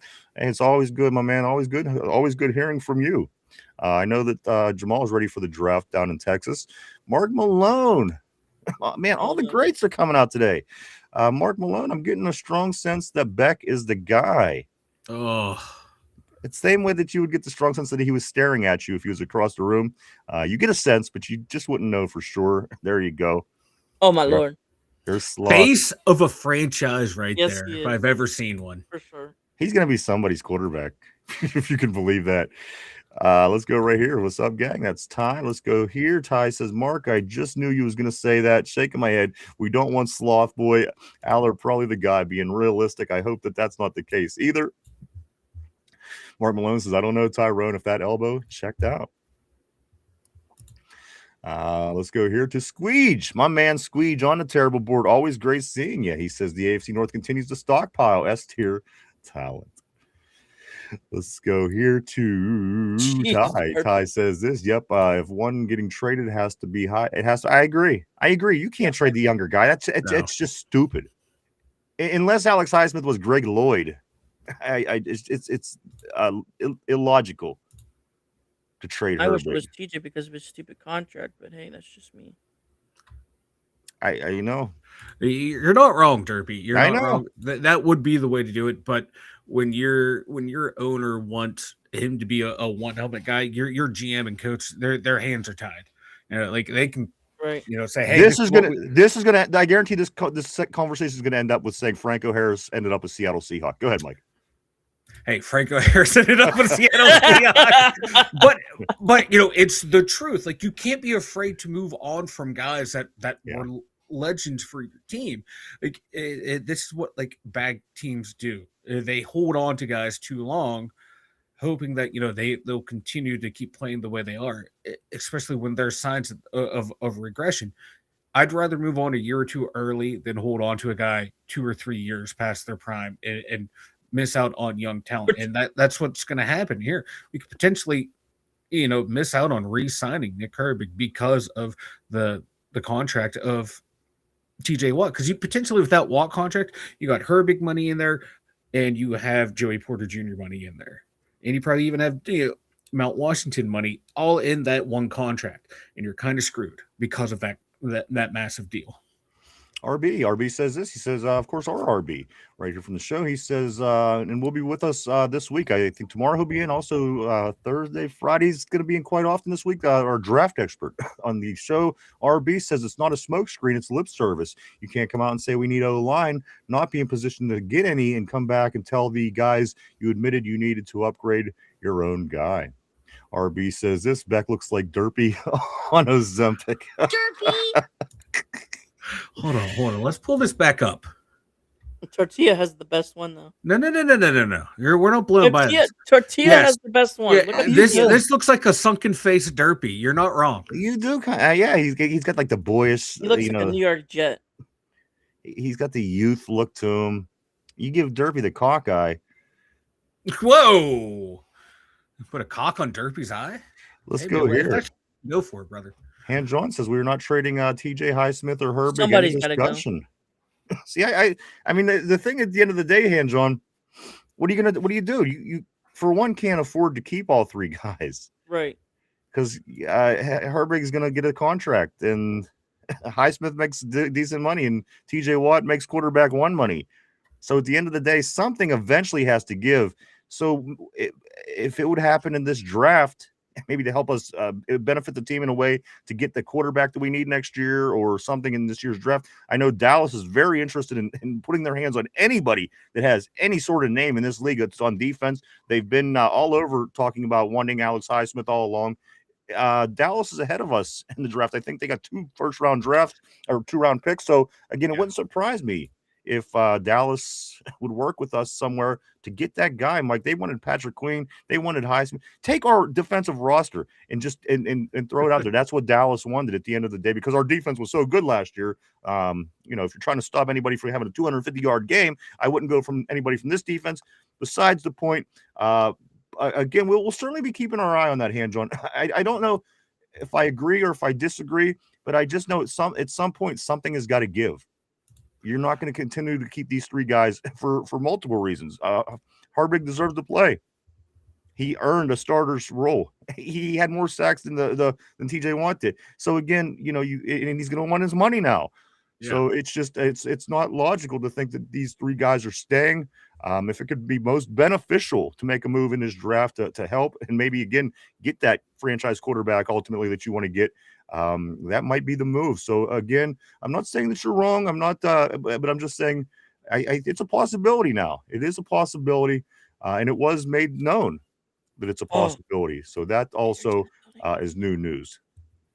I think Derpy just had a stroke. What's going on with you, Derpy? I think Tater Tart is in the building. Tater Tart is in the. You know what? I've never seen Derpy and Tater Tart in the same place at the same time. Derpy! Me either. This is history in the making. This is history in the making. Let's go. Where are we going?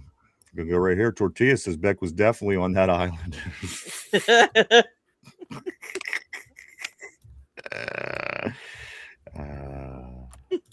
Ty says I see Highsmith about to get traded for 27. That's what I'm saying. I want this year pick, but I want it to help us next year. We need listen. We got to get that franchise QB. Yeah. And if we could use that to somehow let's hold on. Not quite Darth. I'll get to you in just a second on that. Let's go. RB says Joey Porter ended up a Dolphin and he did more than Twat did. Squeech says this question, do you know what you're allowed to do when you download the NFL One Pass app for the draft? Will that let me into the main area or no? Derpy, this could be a question for you. Derpy, hold on, stop. Your expertise is required. So I want to make it known and show everybody that you are a very on top of it kind of guy. Squeege asks you this, Derpy. Do you know if you're allowed? Do you know what you're allowed to do when you download the NFL One Pass app for the draft? Will that let me into the main area or no? Just trying to prepare. Derpy, you were the one prepared to answer this question. So that does allow you into a certain area of the draft. It does not allow you to the where the main stage is at. Because there is a separate purchase for that. You have to do packages, but yes, it does. All right, so there you go.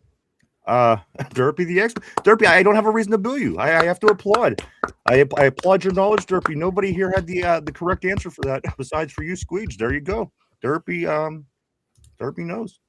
Han John says no one is giving us a second for Highsmith.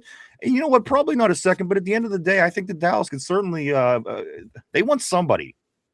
Ever since Michael Parsons left that defense, Mike and Derpy, it's like they look desperate. They look desperate, and for whatever reason, it seems that they feel the need to have names on that defense. And you know what? Let them play that game. Let him Here's the play that game. Let him right. see how great Patrick Queen is missing all those tackles. Here's Go the ahead. thing about that. I want to get a pick from Dallas, but like I don't want to send anybody over guys because they're so hateful to anybody if they don't perform. I don't give Yeah. a fuck. I don't give a fuck. They're no longer on the team. I don't give a fuck about them, Derpy. They're gone. They I can know. boo them. They can throw I stuff at know. them. I don't care. I just want the draft capital that's gonna come back. That's fair. And John says this useless is unless it's the Bungles. Unless it's the Bungles. Ty says, don't doubt it. LOL. One definitely going. One has to, unless you create another position on the football field. Yeah. We literally don't have for that particular personnel. It just isn't going to work keeping three. I like the upside of Highsmith and Herbig more than TJ right now. It's arguable for sure. Tater Tot says, hey guys from Pittsburgh, I know the Yinzers are all extra handsome and look great, and I know that your city's wonderful and people in Pittsburgh are perfect, and your team is the best team ever. Thank you, Tater Tard. Thank you. That was Tater Tard. well said and thought out. This is why you're the best, man.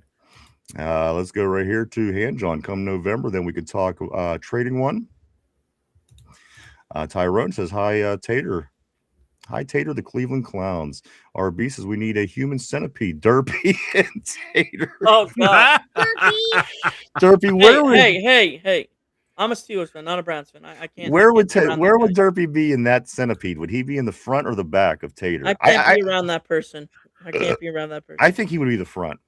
I want Derpy to shit in Tater's mouth. See, I want it the other way around.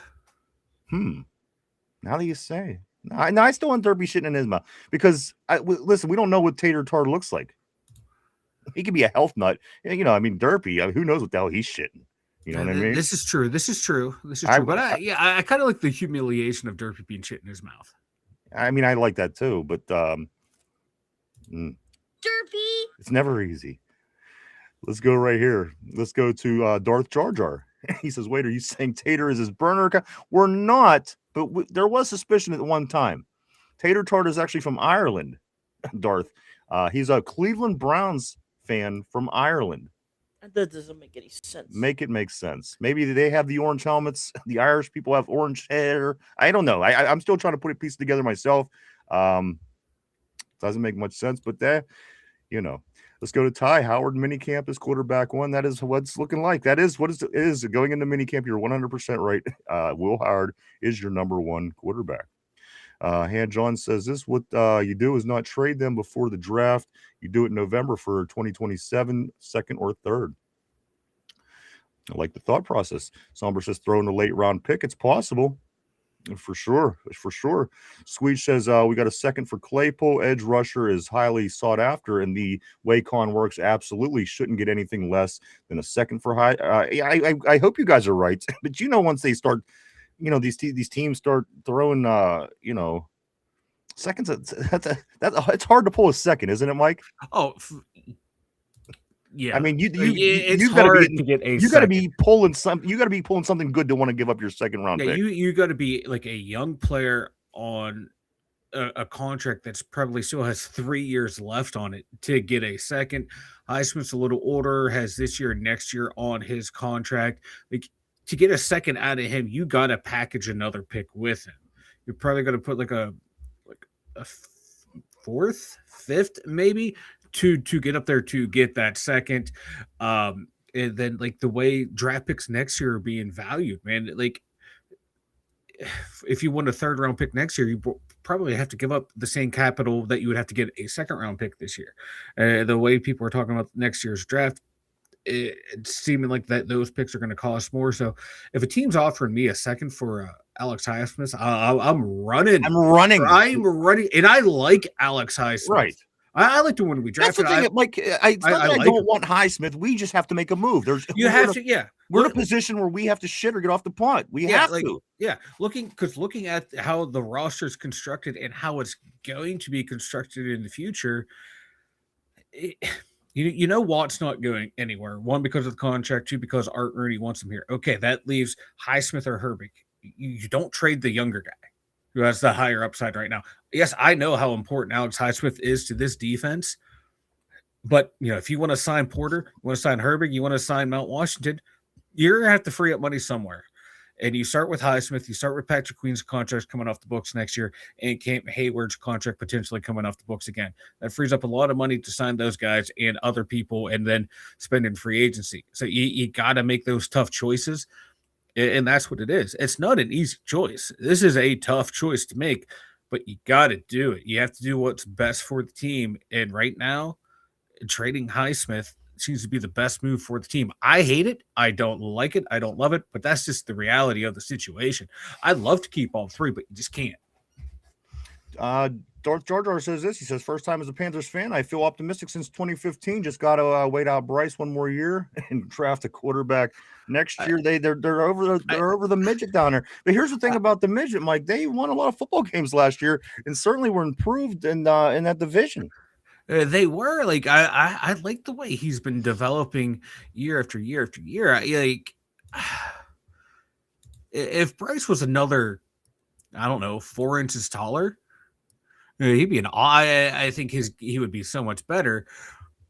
But I kind of get where you're coming from. The touchdown to interception ratio is not the best. The completion percentage isn't the best, but you got to look at the overall talent around him is not that great either. They're still building a team around him. I'd keep building him around, but he's probably going to want a huge contract. And I don't know. I like Bryce Young. He's growing on me. I like the little receiving core they got going on down there. The fact that they managed to do what they did last year, I think it should give you reason to be optimistic as a Panther fan, because again, they I don't see him game in, game out the way he does. So right. Yeah, I get where he's probably coming from. And then right off the top, right, the last message just come up. Dar says this, or Darth Jar Jar says this. I'm sorry. Yeah, but I don't want to overpay for Bryce. A rookie quarterback contract is way better to build your team. And you're not wrong. Yep. So, I trust that you know what you're doing there. Let's scoot up a little bit right here. Tater Tart says, yeah, I love yins, guys. And you know what? Your football team is the best in the world. My football team, the Cleveland Browns, is a joke and shouldn't even be in the league. We couldn't agree more. Tater Tart. Yeah, this is why he's one of the best commentators on the board. This is why we keep him around. Yeah, he blows smoke up our ass, makes us feel good, and is very truthful about his shitty team that he supports. And he thinks we're handsome. Like, who doesn't? We're keeping him around for sure. Let's go to right here. Mark Malone. Mark Malone says this. He says, we're keeping all 4 this year. Keeping all 4. What are we keeping all 4 of? I'm sorry. Edge rush. All 4 edges. All 4. We're going to keep them all 4. Keep all 4, Mark. You can, but are you going to be able to extend anyone that needs extended? Exactly. You're going to have to start making that wheels are already turning. Mm-hmm. You know what I mean? Let's go to Ty. Ty says, Tater, fix that fish smell at your stadium. And them fucking bugs, Derpy. What are them bugs up there? I can't forget what they're called. The mayflies. The midges. The midges. Oh, the midges. Come on. Whose stadium is known for having bugs besides Cleveland? Let's see. There you go. Bang. Derpy. Mark Malone. Throw peaches into that centipede. Oh. So I want to see. Hold on. Derpy would be in front of Tater Tard, shitting in Tater Tard's mouth. I want peaches behind Tater Tart eating Tater Tart shit. Oh, that's yeah. What? Well, wait a minute. Peaches might like that though. She's a little freak. Even though she is a woman, and I tried to make it as bad as I could, she is still Derpy's aunt. Yeah. So even if she's a woman, I guess I don't mind Derpy being the middle. Basically, is what I'm trying to say. Have her be the front, Derpy in the middle, and Tater last. I like that. Yeah, that works perfectly. It seems to work out well. Mark Malone could make a triangle. Triangle centipede. Let's go to where are we? Darth. We've kind of lost the plot at this point, but I'm okay with it. Darth says this. He says, no, that makes perfect sense to me. Also follows it up by saying, I feel like Ireland is treated like the Cleveland Browns by the rest of I do too. The redheaded stepchild, that orange, it just all makes too much sense for me. And nothing against people with orange hair. I'm just saying it's just the vibe I get from the situation. Let's go right here to Tyrone. Tyrone says, best trade ever. Omar fleeced the Bears and got the best corner in the game. And you know what? I don't know if you're lying because who the hell hasn't let up a touchdown in 3 fucking years? Yeah. You got an argument there, Ty. Pretty soon, people aren't even going to be able to make an argument with you anymore. So just hang in there, brother. We got this. Hands on. Let me go right here. It says Derp equals Samuel Tarley. Tarley. There you go, Derpy. Squeege says this. I'm going to the draft with Panthers and a Browns fan. LOL, asking the Pittsburgh natives to give them hell. Well, you know what? We could certainly make that happen. And it's awesome that you're making your way down to the draft, Squeege. Depending on what day you go, stop and let us know. We'll certainly have representation down there every day of the draft. Just depending on which days yet, we're still working on the fine tuning. Cody says Tater wears his underwear backwards. Nerd. Let me see. Let's go right here. Ty says this and over his head. Backwards and over his head. We are the Edge Masters. Tortilla, Ty. Let me say, what's up, Jamie Carlo? Great to see you back on the board. He says that Tyrone with the cheers. Great seeing Jamie. Squeech says this. I'm a redhead stepchild. Abuse is the only way I feel. And I had friends. Again, nothing against redheaded people, I swear. Tortilla says Sam is badass in the Game of Thrones. Ty, of course, rekindling here on the board. Let's just scoot up right here. Squeech says, where will you guys at in the NFL draft? You know what? That's a great question because I was talking, Bill from Duquesne Pilsner got in touch with me last night, and I got to ask him exactly where because we were in Gold Lot 2. That's where they tailgate. But if you see the way that it's set up, Mike, the way they have the stage set up, we would literally be his Gold Draft 2 spot that we tailgate at. It's like right in the middle of where everything is. So I don't know if he's going to be there or not. So we'll have to give you more detail as the week goes on, Squeege. To exactly where at this point, we don't know. We're still kind of scrambling at the last moment, trying to put everything together, but certainly try to get that information as the week goes. And Darth Jar Jar says, what do the Steelers, what pick do the Steelers have? The Steelers have 21. Yep. But let's get into a couple of things here, Mike, because some of these questions are going to all kind of play into one another. First, let me talk about this real quick. Alex Highsmith and Herbig. We just talked about that. Steelers expected to trade. Listen to trade offers for Alex Smith and Herbig, Mike, and Derpy during NFL draft weekend. So again, is it going to happen? Who knows? Is it a possibility? Yes, it is a possibility. And again, something at some point has to happen with edge rushers, outside linebackers, if you will. So that is something that we'll certainly be paying attention to. Here's the other big scoop, guys. You've seen it been coming up on the board here throughout the show. We didn't really delve into it yet. Broderick Jones, Mike, being examined this week after suffering that injury last year with the neck. He had a setback, apparently. And they're saying, Mike, that now they're not sure if he's going to be available for the training camp, if he's going to be available for the regular season even. So this makes things very interesting. How is that, you say? Well, now you have to really reassess how you're handling your first 3 picks in the draft. Again, that was a question. We knew that the left tackle was going to be an issue, but now that it's more of an issue than we thought, Derpy. We thought that things was coming along fine with Broderick. How does this injury, this news this morning, Mike, about Broderick Jones having a setback, how does that affect the way the Steelers handle rounds 1, 2, and 3? I mean, again, we have 5 picks in those top 100, but at the end of the day, how does this news about Broderick Jones, does it change anything that you're looking? Because again, Mike, you got 5 picks where you could get some pretty good players. I think that's going to make a on this team. So again, how does that affect, Mike, this news about Broderick Jones, or does it even affect anything at all? It may affect their draft plans in a way where, okay, we're going to take a look more at the tackles who have tackle guard flexibility.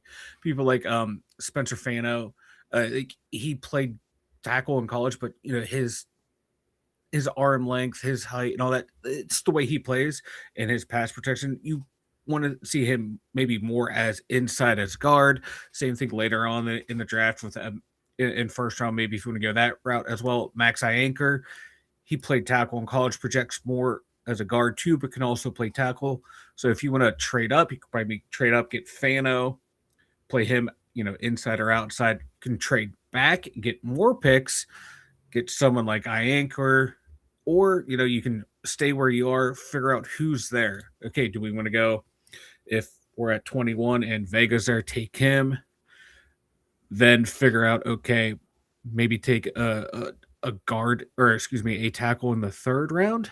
Like, so one of those guys and put them at right tackle, move Fatano out the left, or do you want to go two tackles? Fatano was also projected by a lot of teams to play guard, move him into guard. So there's ways they can go. There's a lot of different movement, and it all depends. Like, how much do they like Dylan Cook at left tackle? That's the thing right there. If you like Dylan Cook at left tackle, okay, then you just start looking at, okay, we just want someone who can play guard, or we take one of those tackles and kick him into guard because we think Dylan Cook's a better tackle prospect than those guys. So they can move up, they can move down. So they are draft multiple guys and move Fatano around. I'm okay with moving Fatano around. I think he has the athletic ability. I think he has the intelligence for it, to where he's not going to be confused about the way his body has to move, flip flopping around. I'd love to take Vega, move him, take Vega, put him at guard, move Fatano over, and draft another tackle in like the second or third rounds, and have them be your right tackle. You know, it'd be so shitty. Listen, I mean, that sounds like the ideal. On paper, it sounds good. Yeah. What if we switched it around? Fatano goes to the left side and just totally shits the bed, forgets how to play left tackle, and ends up being worse off than Broderick Jones was over there.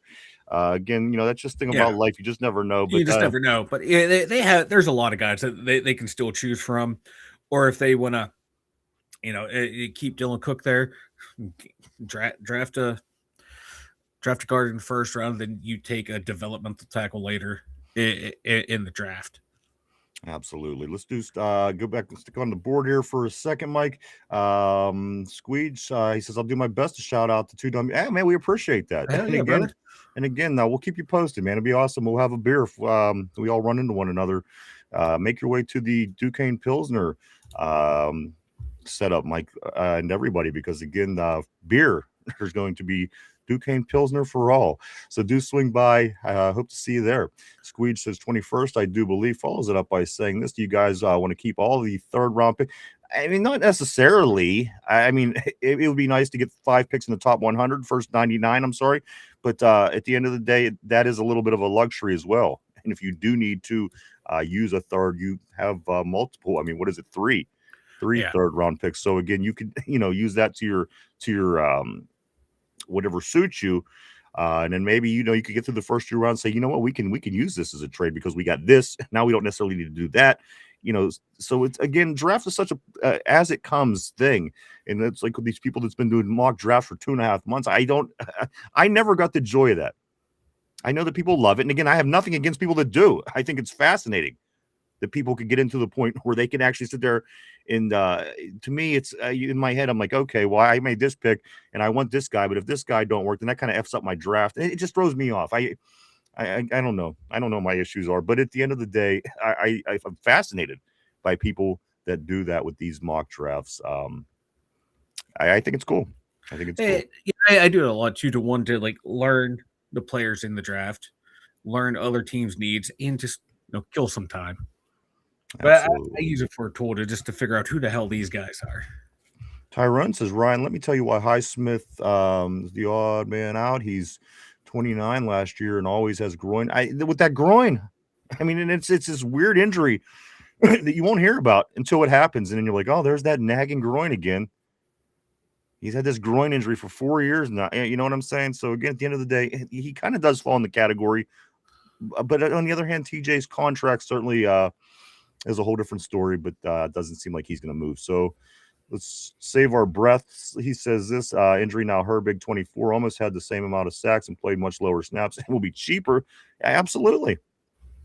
And I agree with you, Ty. I think that Highsmith would be the one to move at this point. Again, only because I know that they're not going to move TJ.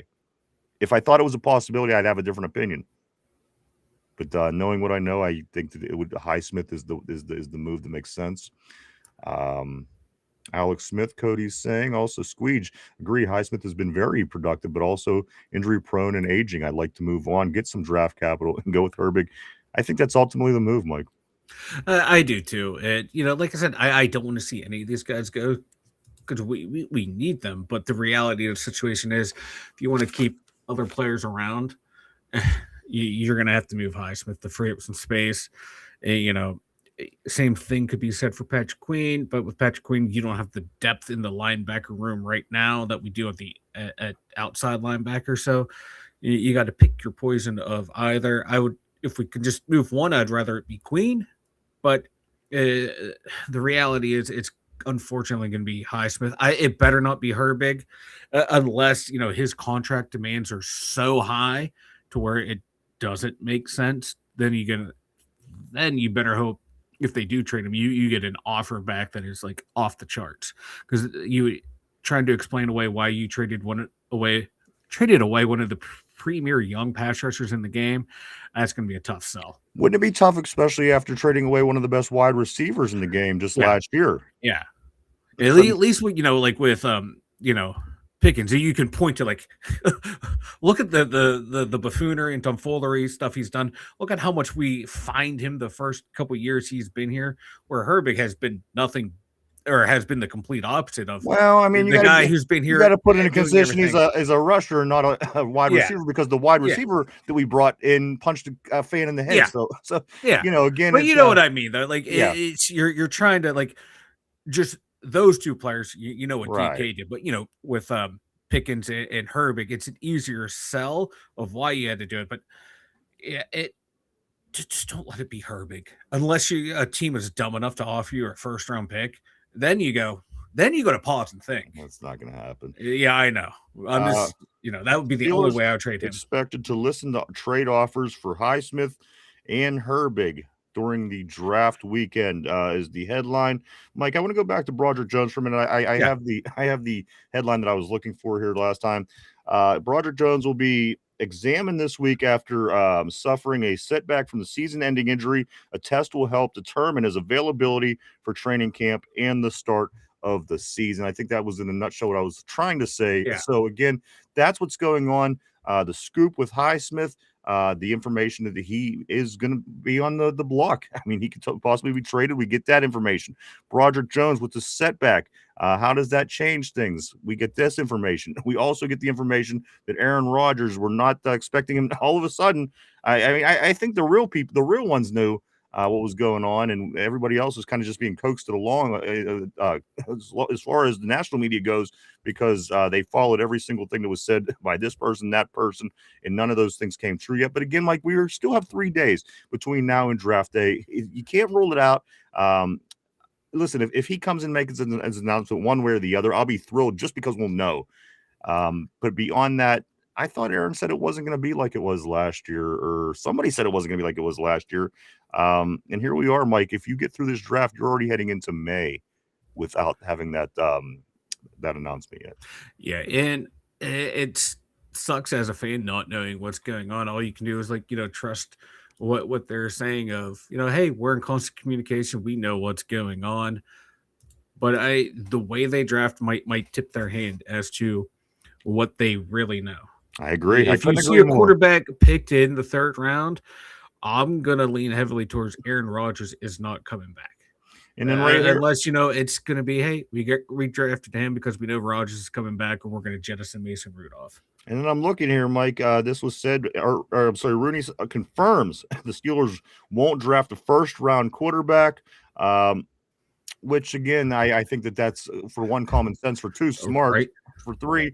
Mike, I read an article this morning that says anybody outside of Mendoza or Ty Simpson isn't worth in the first round. Mike, is there any reason that we should draft Ty Simpson in the first round? Now, again, my thought process on it. We had this conversation a gazillion times this offseason. Is there anything about Ty Simpson? And if there is, what is it? And if there isn't, why not? A Ty Simpson is or is not a first-round quarterback. Again, Rooney announced it. We're not going to be making. He says probably not. But all in all, it doesn't look like we're going to be picking a quarterback in the first round. Which again, we shouldn't be touching a quarterback in the first round with a 100-foot pole. what makes Ty Simpson, or what makes him not a first round pick? I just what we've been talking about the whole process with him. Like you look at him against the better teams that he has faced, he's disappeared, has not played well. I just don't like anything about his game. There's nothing there that excites me when I watch him play to where like, oh my God, I have to have this guy on my roster. We got to get him in the first round.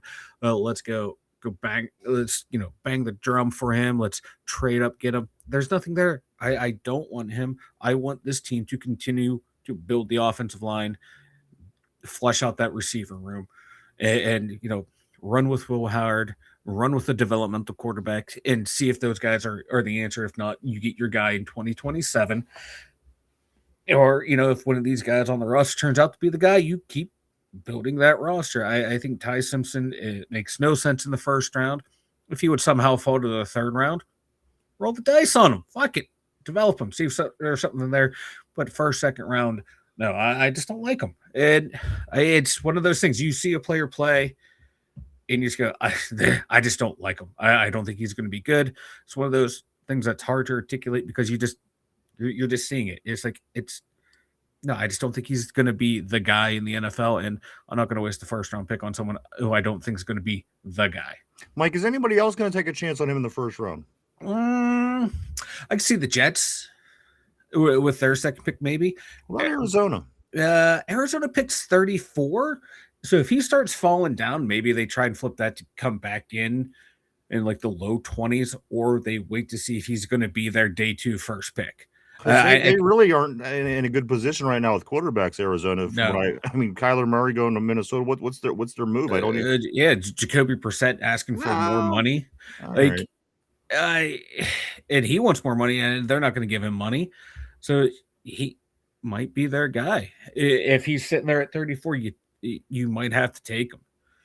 And I don't know any other quarterback needy team that would trade back into the first round for him. I don't see it. I think the Jets or Arizona trading back in. Maybe the Rams for a developmental quarterback. You get your guy, let him sit for a year or two behind Stafford. Kind of like how Green Bay used to get guys in the first round and let them sit for a few years. Maybe the Rams, like a long shot, would be an outside dark horse. Let me ask you this. Now, of course, we were talking about the offensive line. We were talking about a little bit of everything today: quarterbacks, the edge rushers. Let me ask you, Mike, what is the bigger need between these two positions?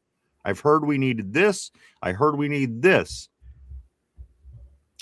What is the bigger need right now in this draft, Mike? Would it be safety or would it be inside linebacker? Oh, fuck. Damn. Let's say that they plan on grabbing a safety and a linebacker in these next 2 rounds. Just would you want the better safety or the better inside linebacker if you're trying to make that decision on who you go first? If I go this round, I'm going to get the better of this. If I get the better of this, which one is a bigger need for us? I want to say safety. I know, like the 250 yards against Buffalo, the run defense being only middle of the pack argument makes a whole hell of a lot of sense. But Malik Harrison, Patrick Queen, Holcomb Wilson, that's a nice little foursome. Brisker being your only real safety on this team because Darnell Savage with that whole contract situation, Deshaun Elliott coming back with the knee, and then Jalen Ramsey just being a chess piece moved around. I think safety is more important right now because even if it's only Ramsey and Brisker with Deshaun Elliott being injured, there's no depth there. Where at least at middle linebacker, you can argue there's 4 capable NFL players there. Where safety, I think you're really thin at safety.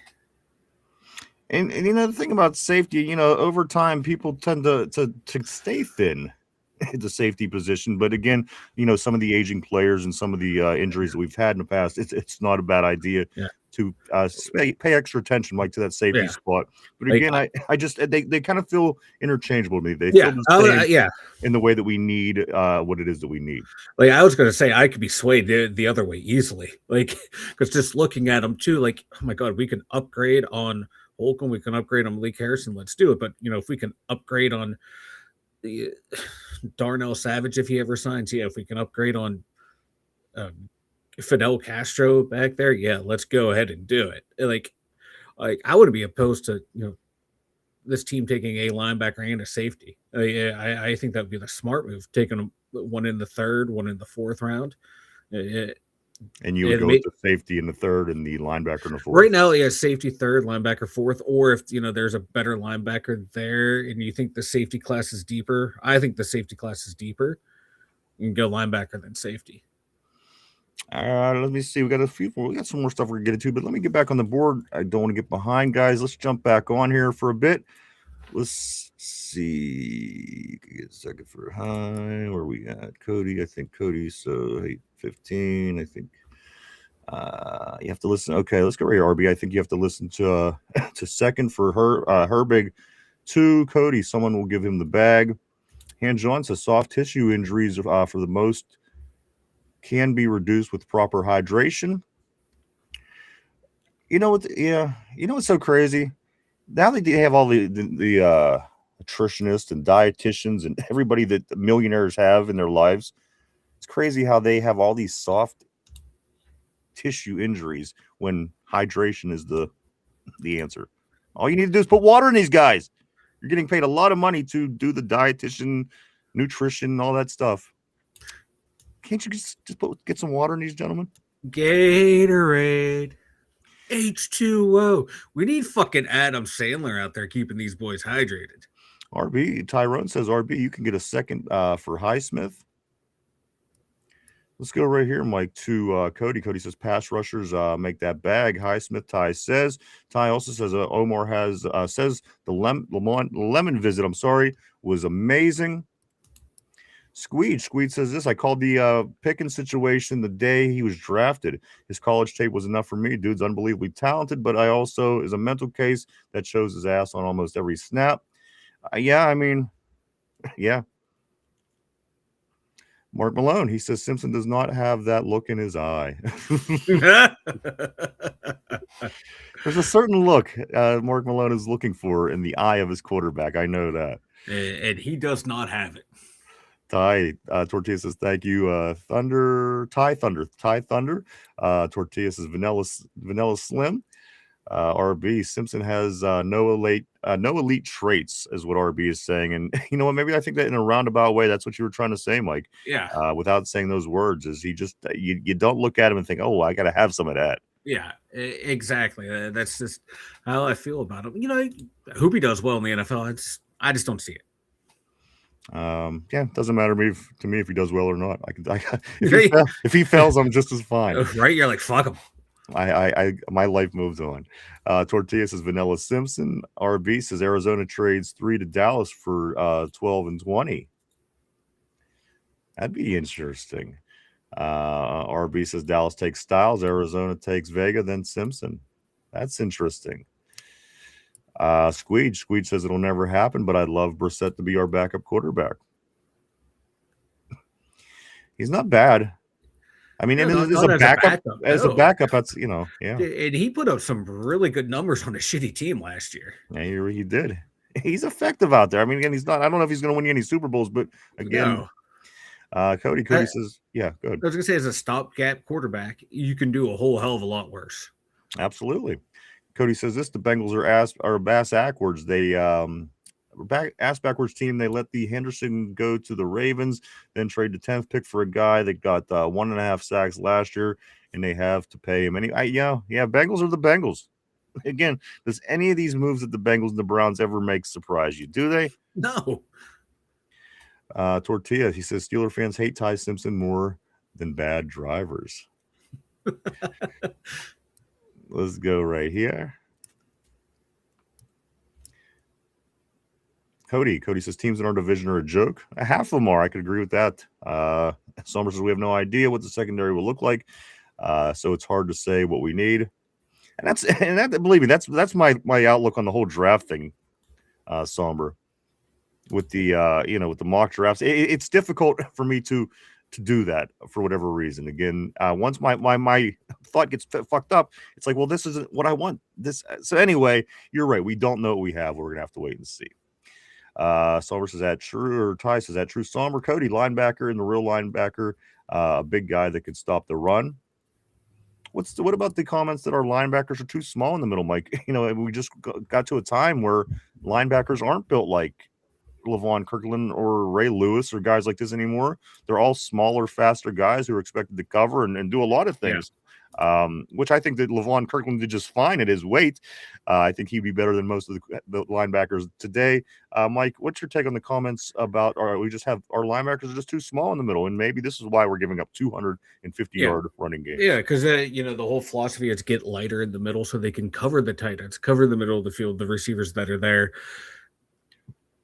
Because it's passing league, people aren't running the ball anymore. But you see that like teams that have an effective offensive line and running game, they feast against linebacking cores that are small and tiny, and our front hasn't been able to eat up blocks to allow the small, fast guys to fly around and make plays. So if you want to go little at your linebacking core, you better hope your front three are just eating up block after block after block, and we're not doing that because we're running a lot of hybrid fronts, a lot of nickel fronts with only two down linemen in the edge rushers, so teams will be able to run against that, because we're trying to we got to have everything set up against the pass, but also stop the run at the same time. Like, you can't do that. You kind of got to pick your poison. So maybe get some bigger, beefier linebackers that can be thumpers. You don't need, everyone to be able to cover the pass. You don't need everyone to be able to cover the run. You can have a nice mix of one guy who can do it all, one guy who's great against the pass, one guy who's great against the run, and rotate them in and have a good front against you too. And that's what we need to get back to. Cody says our tiny linebackers get ran over all the time. He follows it up by saying we also need a kick returner who's fearless, no more running to the sideline every time they catch the ball. Cough, cough. Calvin Austin III. Ty says facts. Cody needs the green dot. Also, Ty says Cody actually talking sense today. You okay? I'm starting to wonder if this is even Cody. And did he get hit in the head?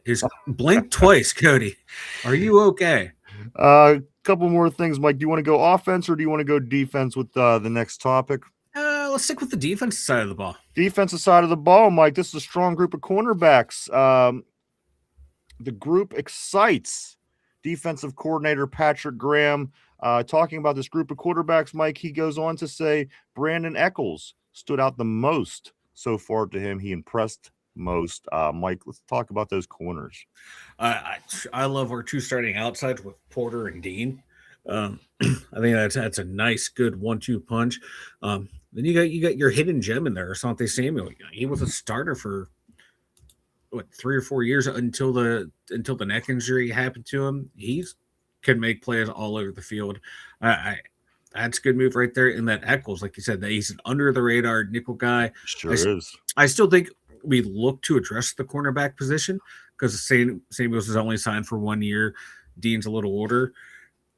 But I like it. I'll be like we have 12 picks, but I mean, at some point, at what point do you think that we would actually realistically be able to work on that cornerback position of anybody that would even be valued to even possibly make this team? Yeah, go ahead. I was gonna say, a guy I've been looking at a lot is Malik Muhammad out of Texas, I believe. I've been looking at him around like the third round. I think he can be a pretty good player. I think he'd fit in well with what we're trying to do. There's some other guys I know the Steelers have looked at, like, oh God, I forget. Everett from Georgia, he could be there in the third round, like third, fourth round for like Everett and Muhammad. I think that's where they might address it, the draft. I know some people want Stukes out of Arizona in the second round. I think he's too old. He's coming in at 25 years old. That's when you start to worry about. I think that's too old, but there's guys they can address in the it's third so round, much older than that youthful 24. Exactly. I know, right? But it's just like a 25-year-old rookie kind of scares me. because how much are they going to prove? But if you get If 4 they're no good good, you years get out rid of of them them, in 3 or 4 years. To me, that's if you not get a four, big if you thing. get a good 4-year run out of them and they produce at a high level, it's okay. But I like the younger guys to develop, Yeah. But they can go corner in like third, fourth round. And we get young guys. We don't let them play for a couple seasons anyway. So what's A the new difference? coaching staff. Roman Wilson, roster spot. Nothing is locked. Nothing is locked up for Roman Wilson on this Pittsburgh Steelers roster. Was latest reported, Mike. Roman Wilson, nothing is a lock with him right now. Please explain to me, like I'm a one-eyed retard. What the hell is going on with Roman Wilson, Mike? I wish I could, to be honest with you, because I don't know. We see what happens when you get the ball in his hand. He made plays last year. Yeah, he had that dumb play. Whatever, it happens to everyone. I don't know. I don't know why he cannot stay on the field when we had no one at wide receiver. I mean, it isn't like we went to Michigan and said, "Find me the guy that doesn't know how to do anything. Let's draft him, and we'll go from there." This dude was a good football player. The guy was on a national championship football team. He went to Michigan, one of the better football schools in the country.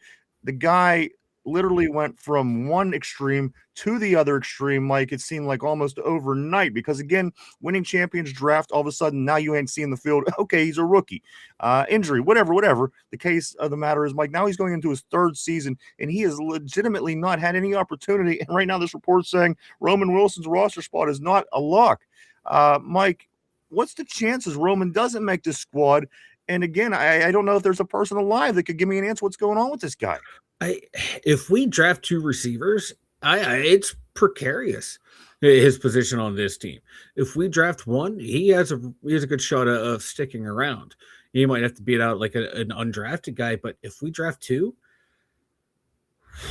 in the top 5 rounds, I think he's a stretch to make the team. Because like you said, in college, go back and watch his tape. This guy was a really good route runner to get the ball in his hands. He can make plays. He was tough. And he comes into the pros and can't see the field for like 2 years, finally gets an opportunity, and then he fucks up and can't get back out there. I don't know what's going on with this kid, because you can see he has talent. Like there's reports, him staying after practice but not going to the Aaron Rodgers stuff. Is it that? Is he can't he grasp the playbook? I don't know what it was. Was it Arthur Smith not liking him? Was it Mike Tomlin not liking him because he's not living up to potential that they thought they had? You don't know, but you hope that coming in with a fresh slate, he can show the talent that he has and allow this coaching staff to find a role for him, because I still think there's a role for him. I want us to get another bigger body receiver and have him be the smaller precision route running guy and get the ball in his hands, because I think he can make plays in the NFL. We saw it. It's go just right here, it's Mike, frustrating. What Somber says. Let's address this. He says Roman was Tomlin's guy. Arthur Smith didn't like him, and Smith and Rooney were in cahoots. And again, I don't know. I heard a million different things, and again, every time I hear something and then bring it up, it's changed, and it's like, oh, you're crazy. They don't. He knows how to read. He knows how to have a playboy. He knows, and just all those. What is it then? Don't tell me what it is. What it isn't. Tell me what it is. Yeah. We could speculate for days what it might not be, but for crying out loud, the guy's going to be in his 3rd freaking year, and again, it's kind of weird. It's just weird, unless whatever it is, if it's something that we don't know, I don't know. I don't either. It's frustrating, but we'll find out come training camp how he's used, and I think the draft is going to be telling for him. I know we're not talking about him, but Caleb Johnson. If we draft running back, I think he's in a tenuous spot, and if we draft 2 wide receivers, Roman Wilson better lock in, because I don't think he's going to be a lock. Yeah, the slate's wiped clean, but you're not this coaching staff's first choice. Let's go right here to Ty. Ty says, Cody actually talking sense today. You okay? We're going to go right after that. Tortilla says this. Cody knows more about balls than a bell of danger. Ooh. Also, Somber says, Cody hit the on switch on his football brain because the draft is near. I could buy that. I could buy that. Somber says, Eccles is good against good, not good against great. Point taken on that. And that's the thing. That's I mean, if fair. being the what he is, I think that's all that you could ask for, really. I mean, let's go right here to RB. He says Prize Talk Washington. I know everybody likes that name there. Also, Mike Sommer, he says this, talking about Muhammad, just as you were. He says Muhammad is like a mini rookie JPJ handsy, but tough as nails and fast. RB says to Cario Davis from Washington as well. Tyrone says, yep, and I like I said, Somber JPJ will get him right. Squeege says, hopefully we can see some progress with the offense under the all-new staff. And again, that's the big hope. Because people will say, well, you have a lot of pieces in place. Yeah, you made some moves this year, some differences. But again, there's a lot of pieces in place. It's still the same team. So I want to get that's one of the things that I can't wait to get a look at, Mike, is the new offense, the way we run it, the way we use different people, different positions, different schemes, different things like that we have in the past. So very, very exciting. A lot of different things, Mike, that are going to be going down this year for our Steelers. Sobler, we did get that one. Of course, talking about Roman being Tomlin's guy. Let me scoot right here to Squeege again. Squeege has nothing going to get better if the defense keeps getting gassed and put back on the field before commercial's over. Hey, absolutely. And that's just the nature of that's just a realization of having, if you have a good football team or not. If you could get off the field on defense and stay on the field and move the chains on offense, those are signs of good teams. So again, let's see if the transformation was a big enough difference this year. We'll see. Mark Malone says, yeah, I don't get it with that with the Roman. Tortilla says this Roman was with Aaron's fake wife. Maybe that's what it is. Let's go right here to Corey. Don't drink that. He says at Squeege, they stopped getting gassed if they stopped letting old guys play 85% of the snaps when they aren't even producing out there. Or giving them all the money on the team. All right, let's go here. Somber says this: Roman and Tomlin had a long talk at the Senior Bowl, and he wasn't brought in for a 30 visit. It's fishy to say the least. That is interesting. I didn't know that about the he wasn't even brought in. Cody says this is not Cody. This is Batman. I'm Batman.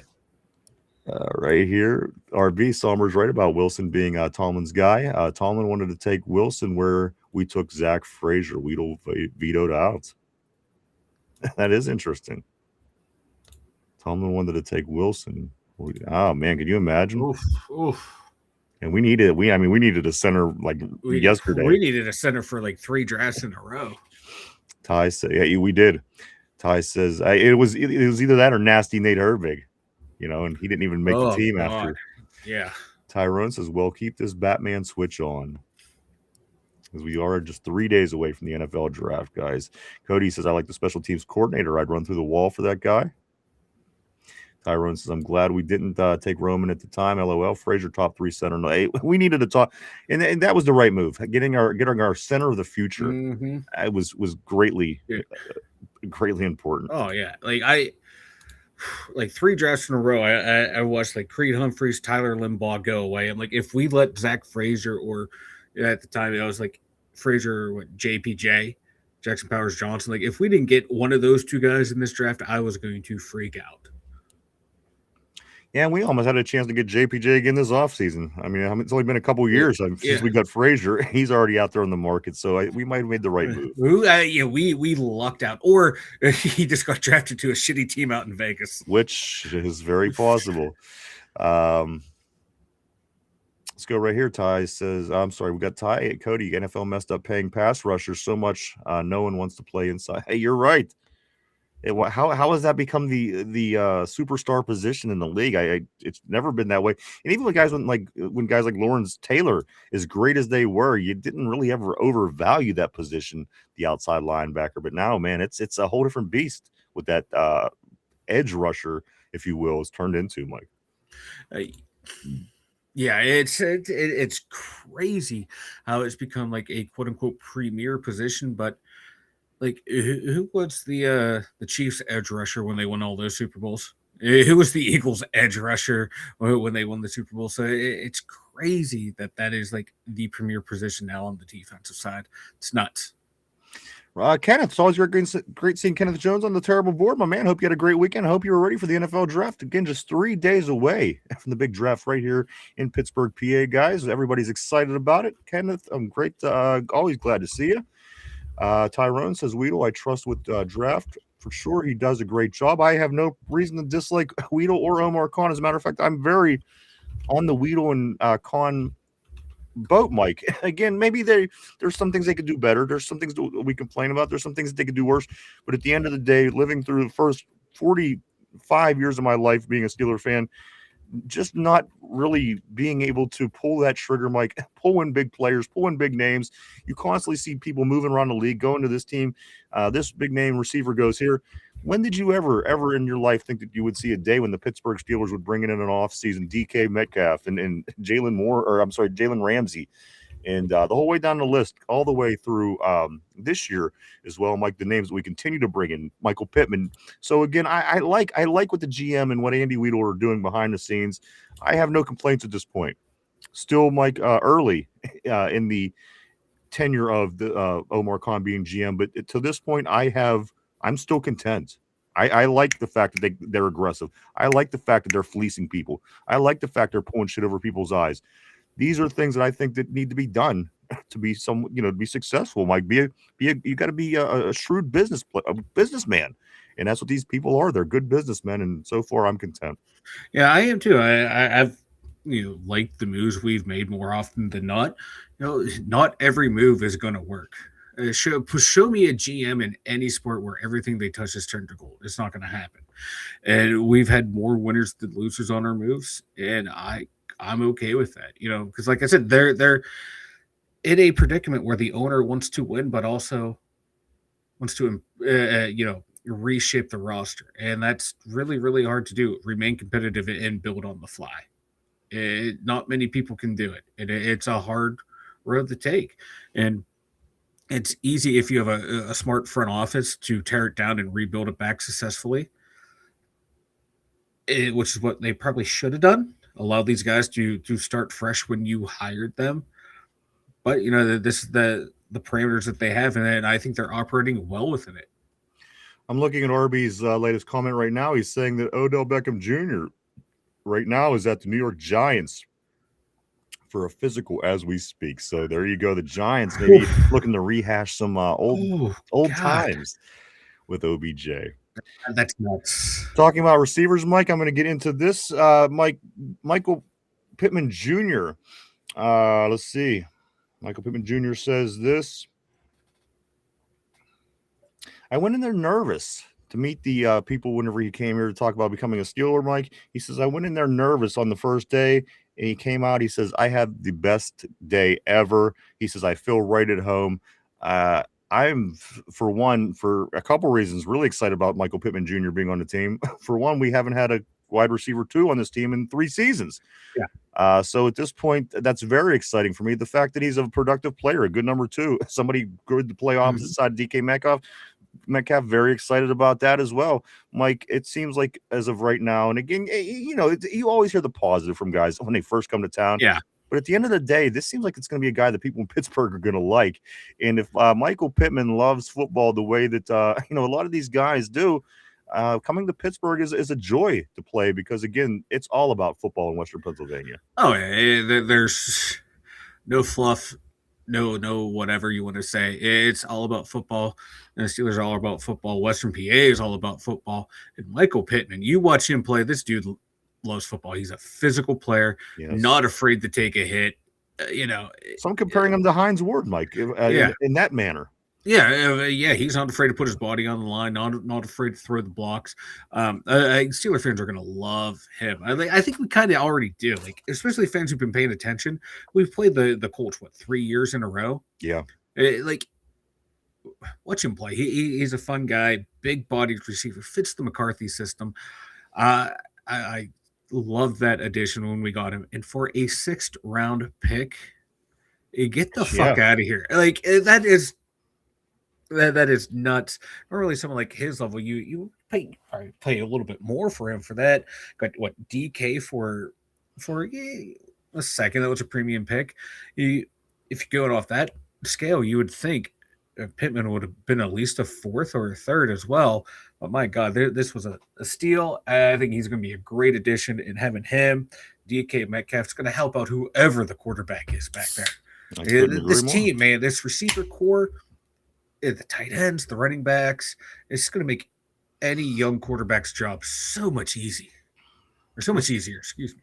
Corey, Don't Drink That says at Cody, and I'm Palm Beach Pete. I'm not Jeffrey Epstein. We just look alike every conceivable way, and I didn't exist before, but I'm not that Epstein guy. Go check out Corey at Don't Drink That. Cody says this. She said Omar is the draft guy. Kenneth Jones says Broderick's career. It might be. It might be. Just last week we were hopeful that maybe Broderick could come back and we could get a look at him and take a look at Dylan Cook and go from there. But again, this may change the dynamic of the first couple rounds. You're thinking left side of the offensive line. You're thinking wide receiver. I think they're going offensive line with the first pick anyway. But again, you need a guard. And obviously now with the Broderick Jones news, you very well might need that tackle as well. So very interested to see this, guys. But you know what? We're not going to have to wait a real long time. No more speculation here and after 72 hours or so, because we're just 3 days away from the NFL draft right here in Pittsburgh. A lot of these questions are going to be answered. Mike, we're going to have every player that's going to be on our team this time next week, moving forward into the, through this offseason as we get all of our free agency players. We have our new coaching staff aboard. We are going to have our new players from the draft, guys. So all these questions are going to be answered, and then we're watching OTAs, we're watching camps, we're just waiting for those preseason games to see the black and the gold back out on a football field. It's going to be here, Mike. It'll be here soon before you know it, because again, we are literally halfway between the playoff loss in the beginning of the go time. So we made it this far. I think we might make it. I think so too. I think we have this in the back. We got this, boys. We can make it. It's right around the corner. Stay tough. It's this. Yeah, we got this. I can't wait for fucking Thursday to get here. Cody says Omar Khan just does the contracts and he blows it all the time. Han John says draft Concepcion in the first. We kill 2 birds, 1 stone. Punt returner, kick returner, and then Rutledge. Tortilla says he didn't blow it this year. He says, let's go here to Cody. Nobody blew it with TJ and again with DK. Summer says I'm on the Weedle too. I'm on the Weedle too. Happy 420. Happy 420 to you, my friend. Hope you enjoy it and stay safe. Tortilla, he says I'm smoking that Rashard Mendenhall pack right now. You as well, Tortilla. I hope that you have a great day out in Cali, man. Where you can't. I'm sure it's like that every day in California. It's been that way for a long, long time. I can't imagine it will be any different now. Cody says this. How many games George Pickens has been suspended? 0. Is that true? Interesting, because our guy was suspended for 2 that we kept because we didn't want the guy that we thought was going to get suspended. Yeah. Do what you want with that. RB, he did say that we got that Odell Beckham at the Giants for a physical as we speak. Thank you always for the up-to-date information, RB. Tortilla says Roman has been suspended 0 games too. Tortilla says this. He says, I work at IPM, pest management, tech at a cannabis cultivation center. That's awesome. That's awesome. Let me tell you why. Listen, I'm going to tell you why I hate 420. That's right. I said it. Boo me. Boo this man. Boo this man. Boo this man. Hold on. I got to find it. There it is. And I'm going to tell you why I hate 420. For the same reason I hate St. Patrick's Day. I hate the day that has to rally the troops to drink beer or rally the troops to smoke weed. What are you doing with the other 364 days of your life? Damn it.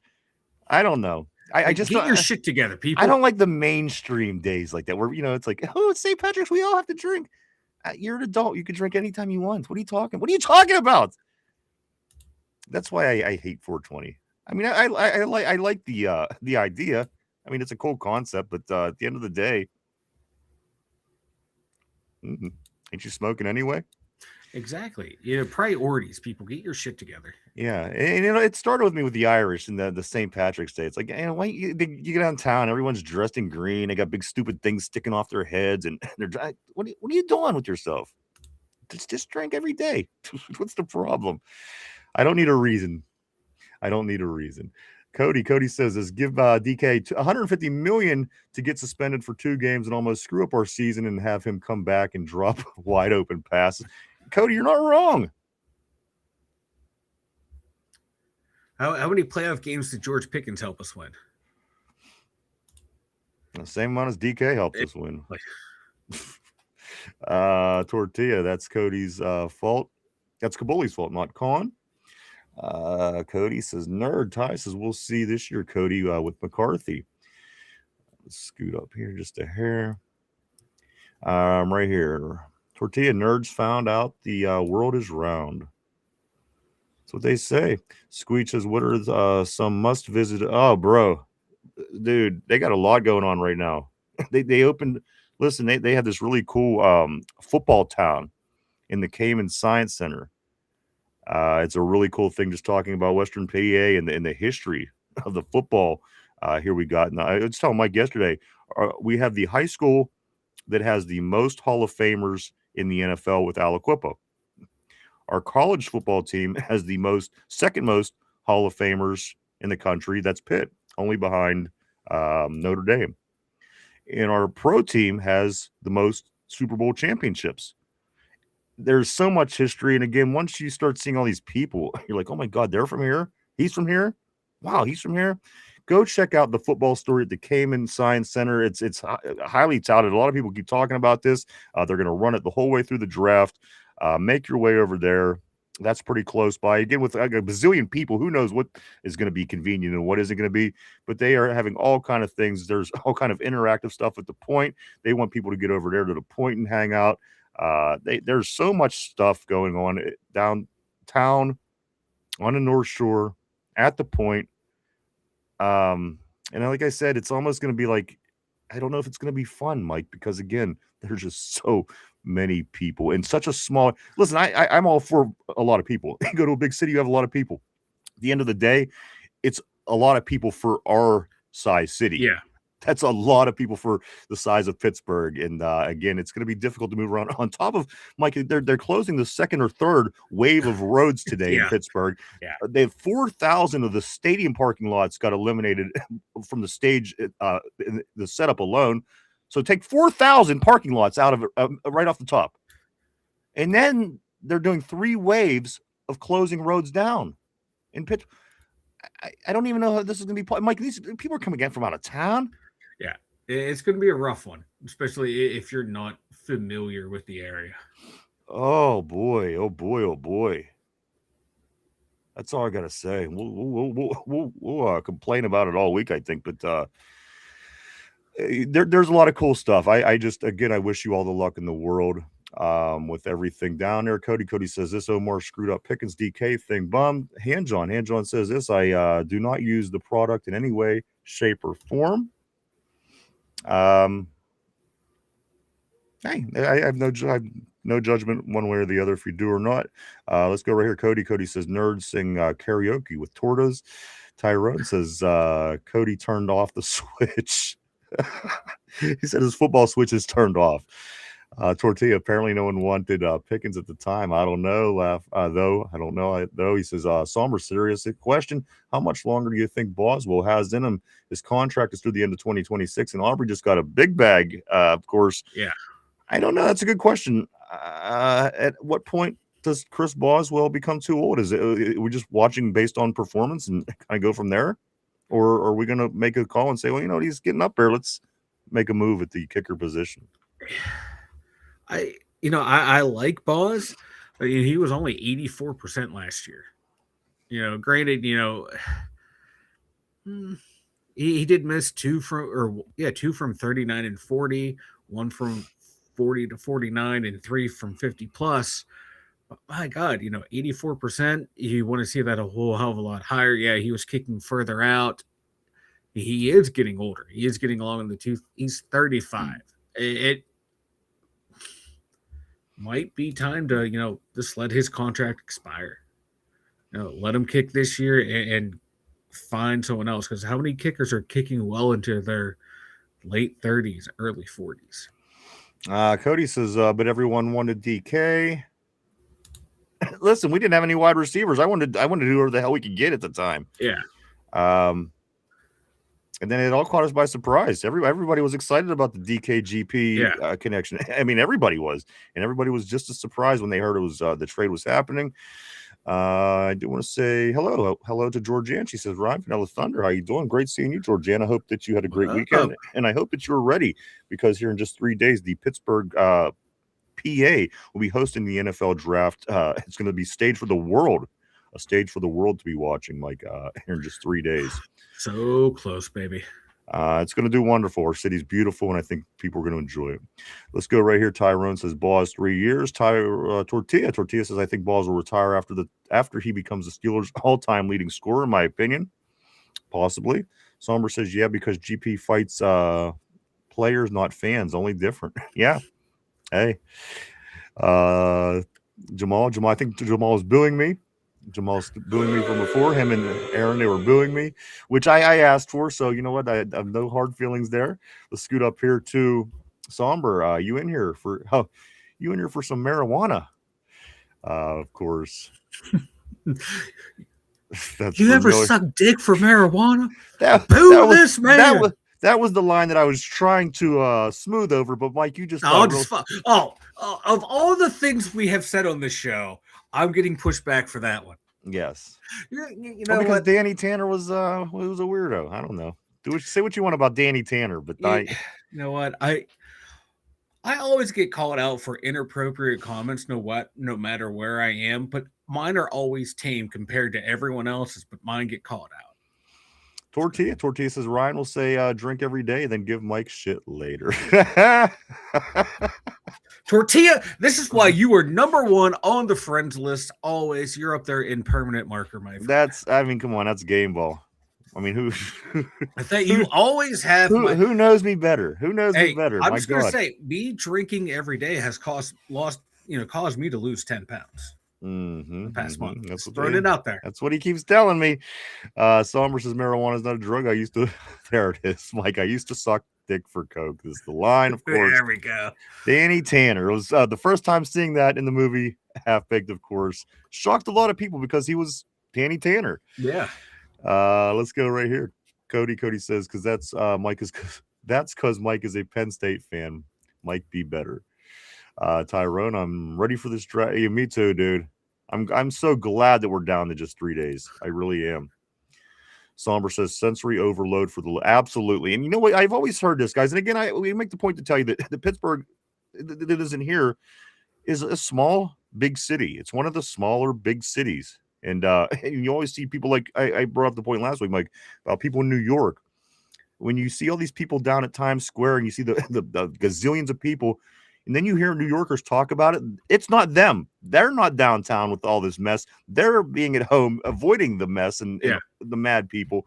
And again, I think we're going to kind of get a taste of that, Mike, because there's going to be a lot of Pittsburghers who aren't going to dare touch anywhere in the vicinity of the draft, Mike, because again, 800,000 people in that particular amount of space is going to be something to see. Yeah, I'll if I lived in the heart of downtown Pittsburgh or worked, I'd be taking a vacation.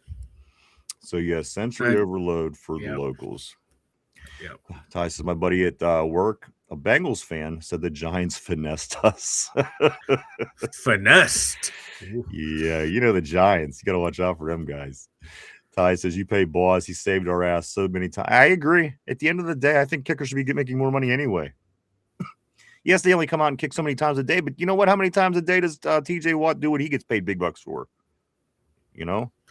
It like everyone says, oh, kicker's such an easy job.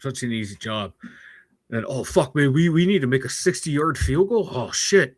I don't know if our guy gets it. Then he drills it, and he's the greatest player of all time. And all the work that every single one of those 52 other players did all game has gone to vain because you, the kicker, couldn't do the one simple job. Yeah, it's a high pressure like position. You got to think about it. It's not a physically demanding job, but the pressure mentally you're under. Because like you said, I fuck up one time, I screw over the entire team. A quarterback can fuck up 3 or 4 times a game, and the defense can bail them out, and they throw a touchdown at the end of the game. Oh my God, they're the hero.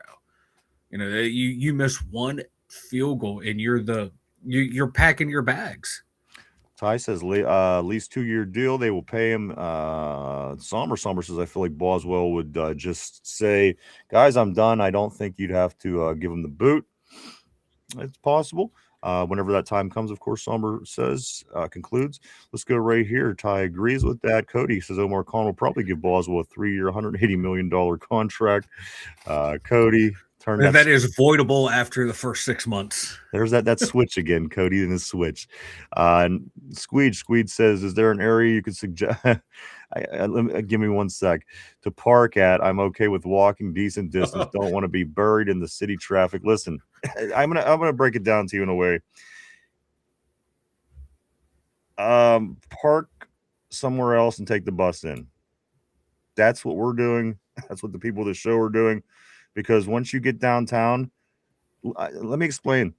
They shut down 4,000 parking spots around the stadium for the setup of this stage. 4,000. So already you've taken 4,000 parking spots away from what usually does well for the 60,000 crowd that's there for a Steeler game, 58,000. So then you take 4,000 parking spots away. They're not closing down one main street. They're not closing down 2. Like 3 waves of street closings for this particular week is going down. 3. You're going to end up walking no matter what you do. And if you do want to get anywhere close and you can possibly make that happen, it's going to cost a lot of money. At least, I'm seeing $300 parking. That's just one of the prices I've seen. I just know there's people going to be out to rape you, as in any city, in any situation, trying to take advantage of people. So again, my best suggestion, Squeege, and this is kind of where we're at. And this is where we're at. We're going to probably meet in Moon Township, park our cars, and ride the bus from Moon Township to downtown. Because you're not going to want to, it's going to be extremely difficult to navigate downtown with the way things are going to be. I think they want most people to take public transportation. They're giving free T rides, free Mon incline rides. But from the bus pass downtown from Moon Township, I think it's like $4, Chop was saying. And then like the last one at the end of the night's like 1 o'clock in the morning. So all you have to do is make sure you're back up to catch that bus by 1 o'clock a.m. So you could spend the day, but it's everything that anybody could give you as far as advice is uncharted water, Squeege, because we've never had this situation. This is the biggest event ever in Pittsburgh. And as I said, in between the point, the North Shore, and into downtown, they're going to take 800,000 people and put them there. And I always make the statement that says 60,000 people fills up that area. When you have a Steeler game, 60,000 people fills up the North Shore. 60,000 people really packs in the house. That's turning into 800,000. Minus 4,000 parking spots. Add 3 closed roads. I'm just saying you may be better off, just up by the airport, somewhere Moon Township. Park your car, get on a bus, and have them ride you downtown. It might be the easiest. And I know that's not the most ideal situation. People like to have control, but you might lose your mind. Yeah. And again, this isn't off of experience. This is just off of me looking at the numbers and saying, I can't even believe that they're going to be able to pull this off at the end of the day. As I said, minus 4,000 parking spots near the stadium. So if you are going to be parking, it's going to be from downtown more than likely, and you're more than likely going to be walking, which a lot of people are. But again, it's going to be a headache. And that is one thing that Pittsburghers right now are certainly talking about, is this headache, all the inconveniences it's going to bring. But at the end of the day, it is the NFL draft. You want to do what you want to get. want to do what you want to do to get there and have fun and enjoy it, because you never know if it's coming back. But they did say, Mike, if it goes well, the NFL does plan to bring us back before next 10 years. We're talking about 8 to 10 years. So we will see. We'll see. But yeah, it's going to, best advice, find one of the places that's doing the public transportation and go there. That's my best advice. And listen, that's not my favorite advice. I don't want to say that because I'm an independent person, and I like to get my vehicle and I like to go where I need to go and do what I got to do. But the public transportation seems like the best route for the draft. I'm just going to leave it there. Do whatever you want with that. Let me jump on a couple more of these messages, Mike. Well, Corn will probably give him. Got that. Got that. Somber example, Tyler Loop. Of course, great example. Tyler Loop over there in Baltimore. Missing the field goal. Ty says, I'm getting this question right today. Get ahead of minus 40 Club. What up, man? Always great seeing Get Ahead in the house. Get Ahead says, good day to Smart Yinzers. The last 2 times I went to Pittsburgh for a Steeler game, there was only one mob operated taxi cab company allowed to operate near the stadium. Again, for this week, everything is off the tables. I don't know what the plans are. I mean, there's FBI down there. They're shutting the rivers down. They're shutting roadways down. It's going to be messy. It's going to be messy. But again, all in all, a beautiful city. I hope everybody gets to enjoy themselves. But it's probably, again, guys, that's a lot of people. Just keep that in mind and plan accordingly, guys. That's all I want to say. Because Pittsburgh is it's a beautiful town, beautiful city, but it's very compact where everything is. You got to don't forget, man. There's 3 rivers you have to navigate across. And Mike, and another thing, they're closing the river, so you can't even take the gateway. You can't do it. It's going to be a tough one navigating around, but I think once you're down there, the people they're going to make sure everyone's having a great time. And Yinzers are going to make sure everyone has. Once you get inside, you're going to be fine. It's just all the headaches there might be tough, and they got a lot of fun stuff planned. But yeah, it's just getting there. It's going to be a hassle. And here's another thing, and I don't want to do this because I don't want to be the party pooper, but also just be aware of your surroundings. I know that the FBI is saying that big events like this are opportunities for kidnappings and shit like that. So whatever the case is, whoever you're with, that's what's important. Just be aware of your surroundings, especially if you have kids with you or whatever. It's gonna be a lot of folks, people. Let me go right here. Tortilla, get on a bus and what? I don't know. I don't know what you do on the bus. But I do know the wheels go round and round. That's true. Get Ahead says, I remember how to walk 10 miles to my motel in a snowstorm. I'll be back in 5 minutes. Sorry. In 10 minutes, 10 miles, that's no easy walk. It takes like 15 minutes to walk 1 mile. Somber says uphill both ways. Squeech says, as a country boy, I can't stand cities, LOL. And again, that's what it's just going to be. It's such an unknown because we don't know. The biggest stuff we've had, big things we have here are Steeler games. Again, that's 60,000 people. And just think of the difference between 60,000 and 750,000 people. Get Ahead said there was no cabs available. And again, guys, I think they're hoping that a lot of people do. I don't think people have any other choices. I don't think people have any other choice. I think a lot of people are going to be downtown.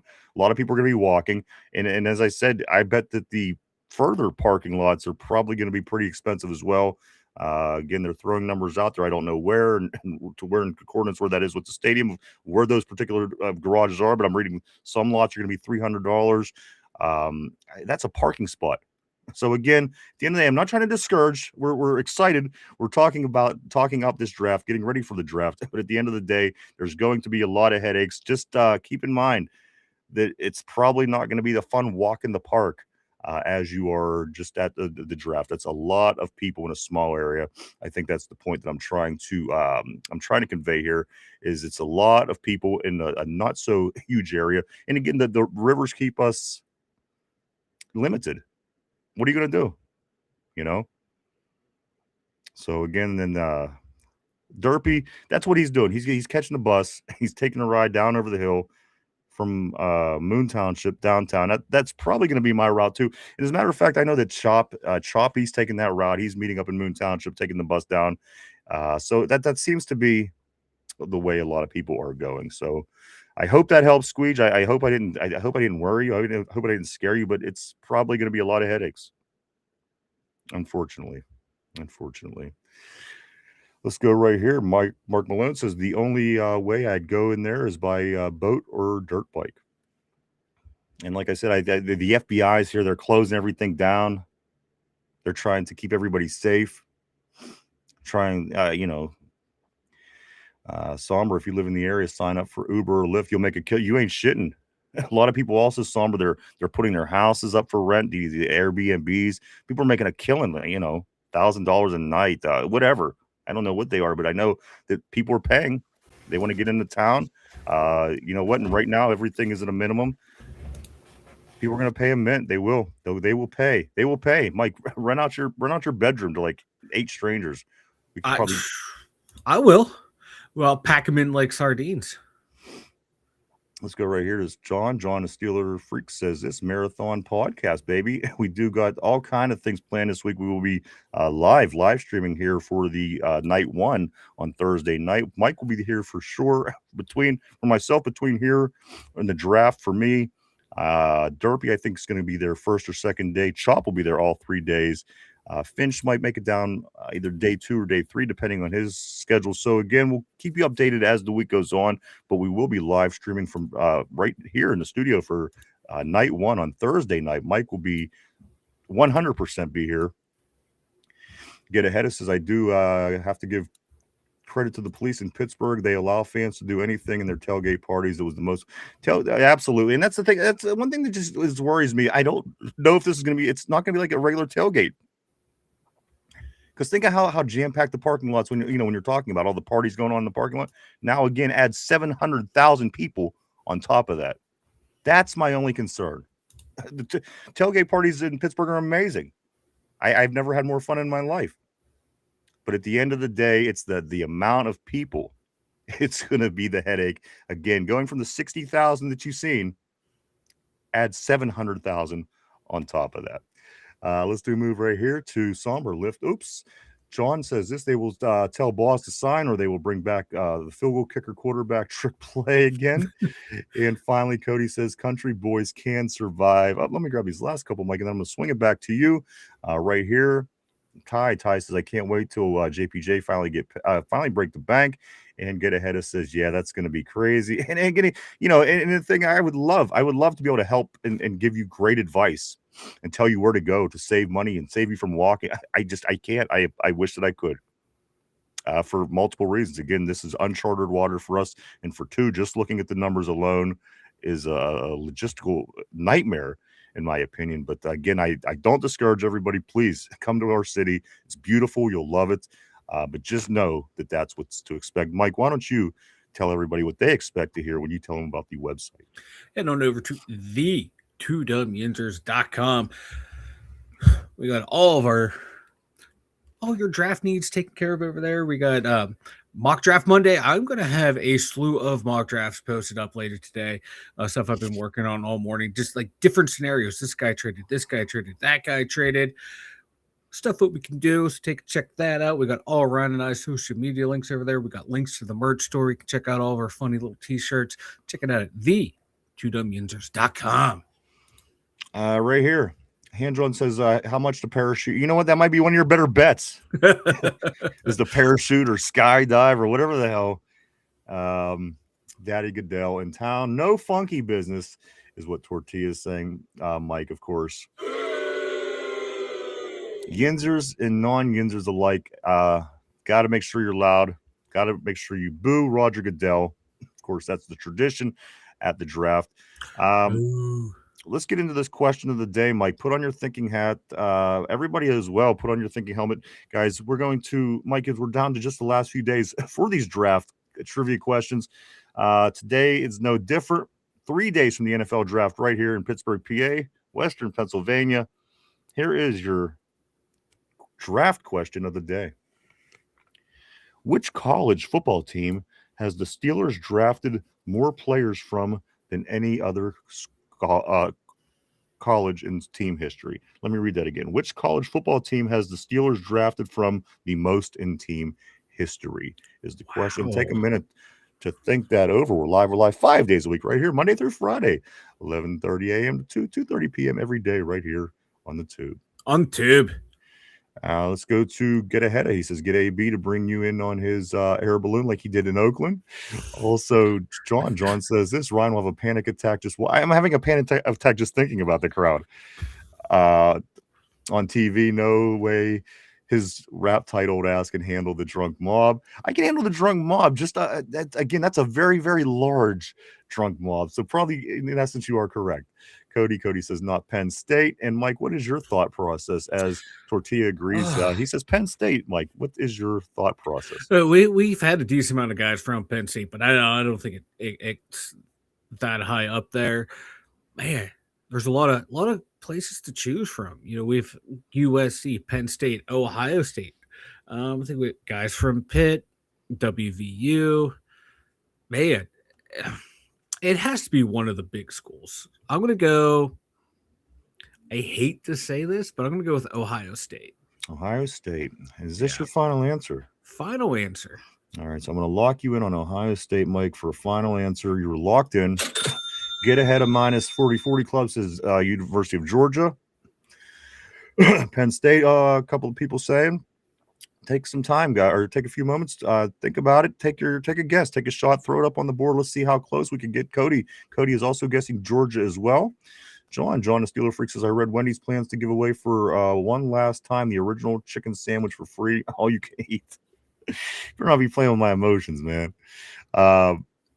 Let's go right here to Ty. He says, what was the question? The question of the day is this, Ty. Which college football team has the Steelers drafted the most from in team history at the draft? Oh, that'd be sweet, man, at the draft.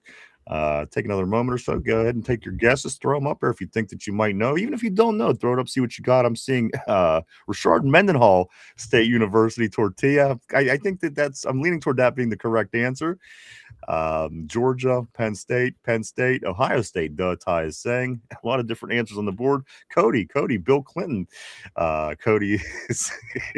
He turned his football switch off. That's all right. Guys, one more time. Question of the day. Which college football team has the Steelers drafted from the most in team history? Just take another second. We will get that answer out there, guys. What else do we have going on? We do have a lot going on. This is draft week, guys. Draft week 2026 here in Pittsburgh. Pittsburgh this week. A lot of people coming into town, Mike. Mike, you did say Ohio State. Let's get to it. Question of the day. Which college football team has the Steelers drafted from the most in team history? Well, I'll say this. It was 46 times that this team got drafted from by the Steelers. The team that drafted from the Steelers drafted from the most in the team's history 46 times is, in fact, the Pitt Panthers. The Pitt Panthers was the most. Number two,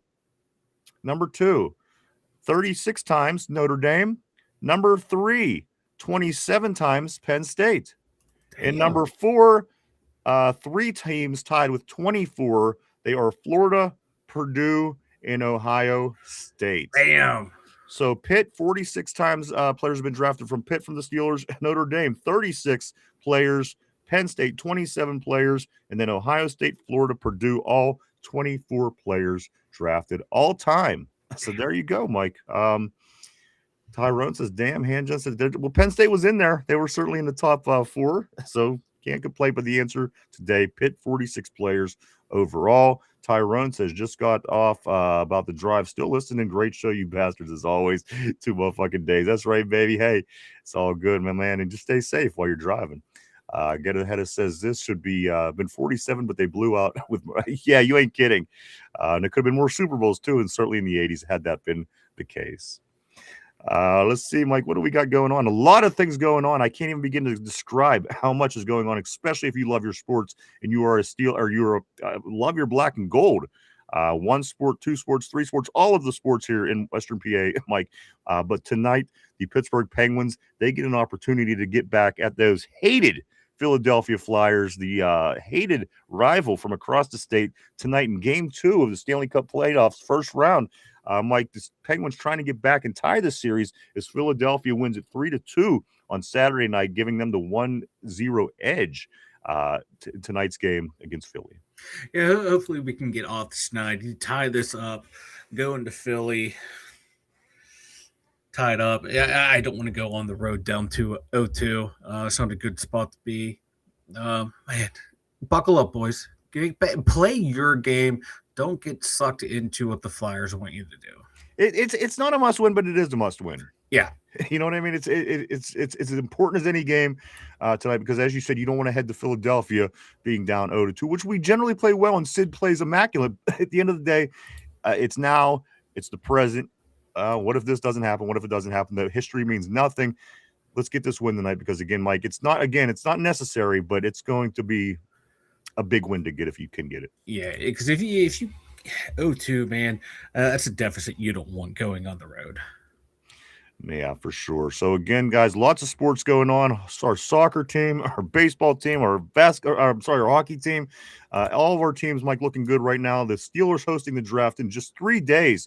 Just 3 days, the 2026 NFL draft right here in Pittsburgh, PA. Let me grab a couple more of these. You know what? I want to get to the point I was trying to make.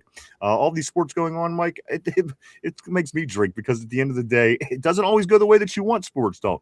So whenever you're watching your sports and things don't start going your way, drinking kind of it comes knocking. Mike, if you are doing any drinking when it does come knocking, do stop and get yourself some Duquesne Pilsner this week, especially this week. If you're in town from out of town, stop by Giant Eagles carrying 6 and 12 packs of Duquesne Pilsner, also wherever cases are sold. Mike, Duquesne Pilsner, the people there are wonderful. I just talked to the CEO last night. We were BSing, talking about some plans for the draft. Also, just fantastic. They always include us in their promotion, and we couldn't be happier with everybody at Duquesne Pilsner. So guys, show them some love. Even if you don't drink, hop on their social media, hit the likes, follows, all that stuff, and it all helps them out. Like we always have Duquesne Pilsner right here in the studio on tap for every occasion, made right here in PA, Western Pennsylvania. And it says on the can, grab a Duke. Grab a Duke. Steeler freak John, he would have guessed USC. I do want to say what's up to Taden Mulder. Taden Mulder, welcome to the show. Welcome to the Terrible Board. We're glad to see you. It kind of, sort of. I mean, I don't know if it's a great plan, but there is a plan in place. Of course, they're not expecting Aaron Rodgers now to have his answer by the draft, which is in 3 days from now. And they are calling Will Howard quarterback number 1 at the moment, as the bonus mini camp does start up. So as of right now, that's what we're working with. Let's take a look at how this week plays out, what the draft looks like, and then we'll get, there's not really much more we could say about the quarterback position at this point. But again, we did touch on it earlier and what they probably won't do regarding the draft. So you could always go back to the earlier part of the show, but we will continue to talk about that topic as the week does go along. Cody says this: people should be lucky I wasn't around in the 60s. I could have easily been David Koresh or Jim Jones. Oh. He could have definitely been David Koresh in the 90s, I can tell you that. And but point taken. Get ahead of Clinton Torres. There it is, John Steeler Freak with the Clinton Torres.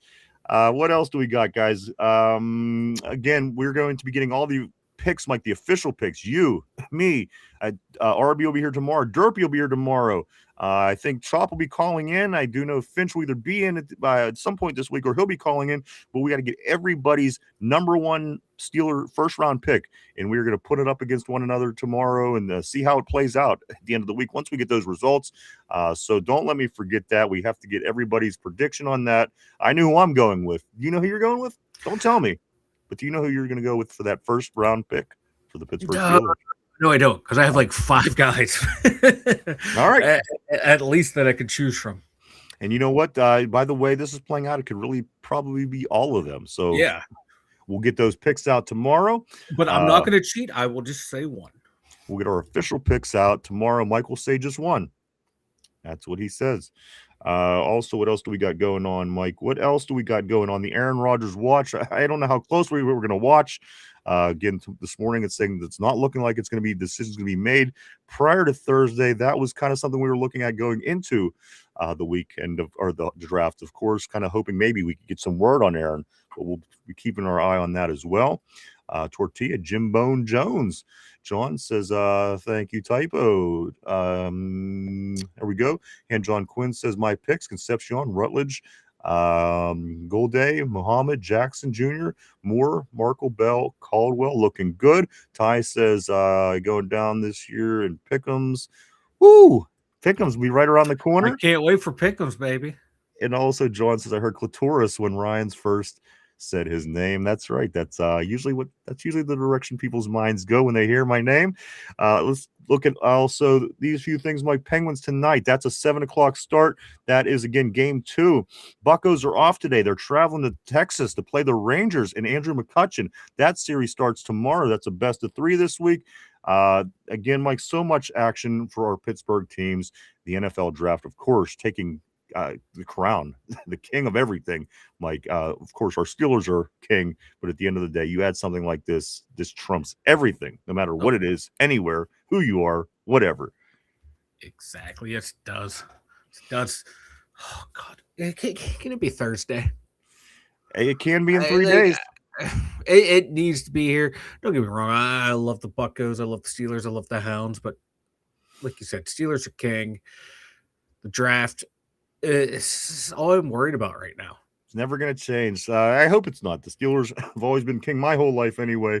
But you know what? I love watch our Penguins hoist that cup. And you know what? Anything else in my life I ever see again, I have to see this Pirates team win the World Series. Mike, in these next couple years might be the window. So again, a lot of fun with this team. We'll get into that as time goes on as well. And John says, don't be surprised if the Steelers take Boston at 21. Not who I want, but the higher-ups love him. I do know that.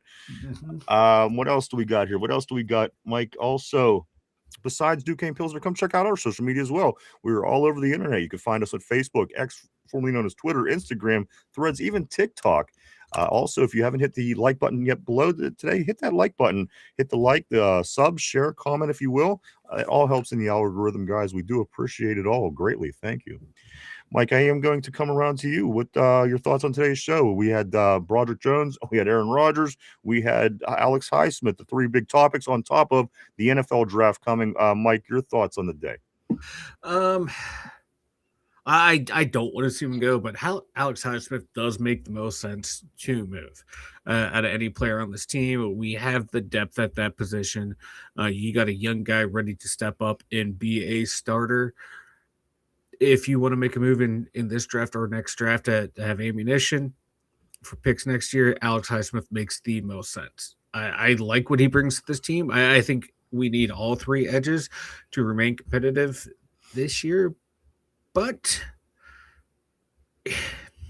the cold hard facts are, we got to extend people, and his contract's the easiest to move. So you move him. You hope Cam comes off the books next year, and Patrick Quinn contract will be off the books, so we'll have enough money to re-sign all of our free agents and make a splash in free agency as well. So if you can get a third for Alex Highsmith, take a look. You do it. If you can get a second, you definitely do it without thinking twice. One last topic of the day, Mike. I just need your comment on this because I don't know. I seen it coming in and I didn't read it, but what the hell happened with Zachariah Branch arrested Sunday? What's the story? Again, I know he was standing on a sidewalk. The cop told him to move. He moved and smirked while he moved. The cop said that's not far enough, then arrested him for blocking a sidewalk. The guy was told to move. He moved. Cop didn't like his smirk, arrested him, and he got charged, held on $39 bond. It tells me this is just a bullshit charge. So we'll watch it play out. We don't know. Again, that's the first time I know the story. I have to hear multiple times from multiple sources to make my opinion, but I do appreciate it because I didn't know what happened. I do know that he did have a misdemeanor arrest Sunday. Yeah. It's you always see somebody, Mike, this time of year. It was Jalen Carter a couple years ago. Remember, he was involved in a car accident that killed people. It always seems like something right before the draft comes around. Always for these young men.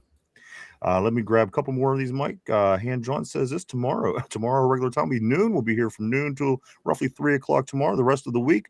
Also, we'll be doing live stream on Thursday night for night 1 of the draft. Beyond that, we'll see. We'll continue to monitor what the staff and everybody got going on and how we're able to get down into the vicinity and work that out. So a lot of stuff will be kind of filling you in as we're going along this week. Cody says, hell yeah, power to the people. Right here, Hand John says, I will take work break to post who I think they will. Okay, awesome. Yeah, for sure. Swing by at about 12:30 tomorrow. I think we'll be doing that then. I think this should be a safe time to say. Tortilla says the cop was a Florida Gators fan. The cop was a Florida Gators fan. Tortilla is saying. Again, guys, we'll be back tomorrow at our regular time to do it all over again. So much going on. I can't wait to get back, Mike. There's so much more that we can continue to go into. There's just not enough hours in the day. So we hope to see everybody back tomorrow to do it all over again. Get ready for this NFL draft. Like tomorrow, it's going to be down to 2 days, if you can believe that. Like 2 days is 48 hours. You don't get much closer than 48 hours. No, you don't. We are down to it, everybody. We are down to it. And again, we'll be back tomorrow at our regular time to do it all over again. We hope to see everybody then. I want to say thank you to everybody for coming and hanging out and checking us out today. We appreciate each and every one of you. We truly, honestly do. We wouldn't do it without you guys. Thank you so much. I want to say thank you to everybody on the Terrible board. You guys always keep things interesting here on the show. You were the lifeblood, and we couldn't be more thankful than we are for what everybody on the Terrible board does every day here on the show. And you are amazing. We praise you, believe me. And also, I do want to say this, everybody at home, maybe you're in the car, maybe you're at the gym, maybe you're at work, watching, listening, whatever the case may be. We want to thank you too. Again, we'll be back tomorrow at our regular time to get into it, Mike. This is draft week. This is what we've been waiting for a long time. The city for many years. Again, this is the first time since the late 40s. And again, it was not even the same beast that it is nowadays that the NFL draft is. So much coverage, so much to get into, Mike. This week is going to be jam-packed. We are here covering our Steelers 365 days a year, all year round. And you know what? I wouldn't change a thing about it. Steelers, what it's all about, baby. It's all about Steelers in the NFL draft right here in Pittsburgh, PA, this Thursday, just 3 days away. Sorry about that. I think that's everything, Mike. Am I forgetting anything? No, you got it all, brother. We got it all. Steeler friend says it was a lot easier to be a serial. And I know, you know what? It's this weather. You kind of see me kind of keep moving to my nose, but you know what? It was 82 degrees on Saturday, and it was snowing this morning, or 82 to snowing. What the fuck is this? But anyway, I'm all runny and everything. I apologize about that. John says it was a lot easier to be a serial killer in the 70s. It sure was. These damn cameras everywhere certainly ain't helping anything out, are they? And Han John says, can I tell you who I think? Yeah, throw it up there real quick, man, before we do bounce. Also, Cody says this. Did you get it all on the tube? We did get the tube. We did on get all the tube. that. I got it on the tube. Hand John, throw that up real quick because we were about to walk out the door. We were at the 3-hour mark. Anything else, Mike, that you want to say before we do take off? I can't wait to reveal my first round pick tomorrow. It's gonna be a shocker. All right, I can't wait to see it. We'll give each other the time that we do go off. Hand John, I do want to let you know that we are again walking out the door. So if you do want to throw it in, if you miss it, hop on tomorrow about 12:30. We would love to hear who your pick is. Again, I do want to say thank you, everybody. We hope everybody has a great day. Wrestling tonight, if that's your thing. Pittsburgh Penguins tonight, game 2 of the NHL Stanley Cup, first round of the playoffs. Cody says this: in the 70s, I would have had 10 families in 10 states, and I'd ignore all of them. Tortilla Tie says, I would have ignored all of them. Yeah, everybody. So that's it. We'll be back. I think we got everything, Mike. Penguins tonight. Go Pens. Draft 3 days, baby. We're here for it. We hope to see everybody tomorrow for Derpy, for Finch, for Chop, for RB, for Mike, myself, the 2 Dum Yinzers. Yes, 12:30 Eastern time. And for the 2 Dum Yinzers, everybody have a great Monday. Stay safe. Stay warm. Who would have thunk it? And we'll see you tomorrow. Bye-bye.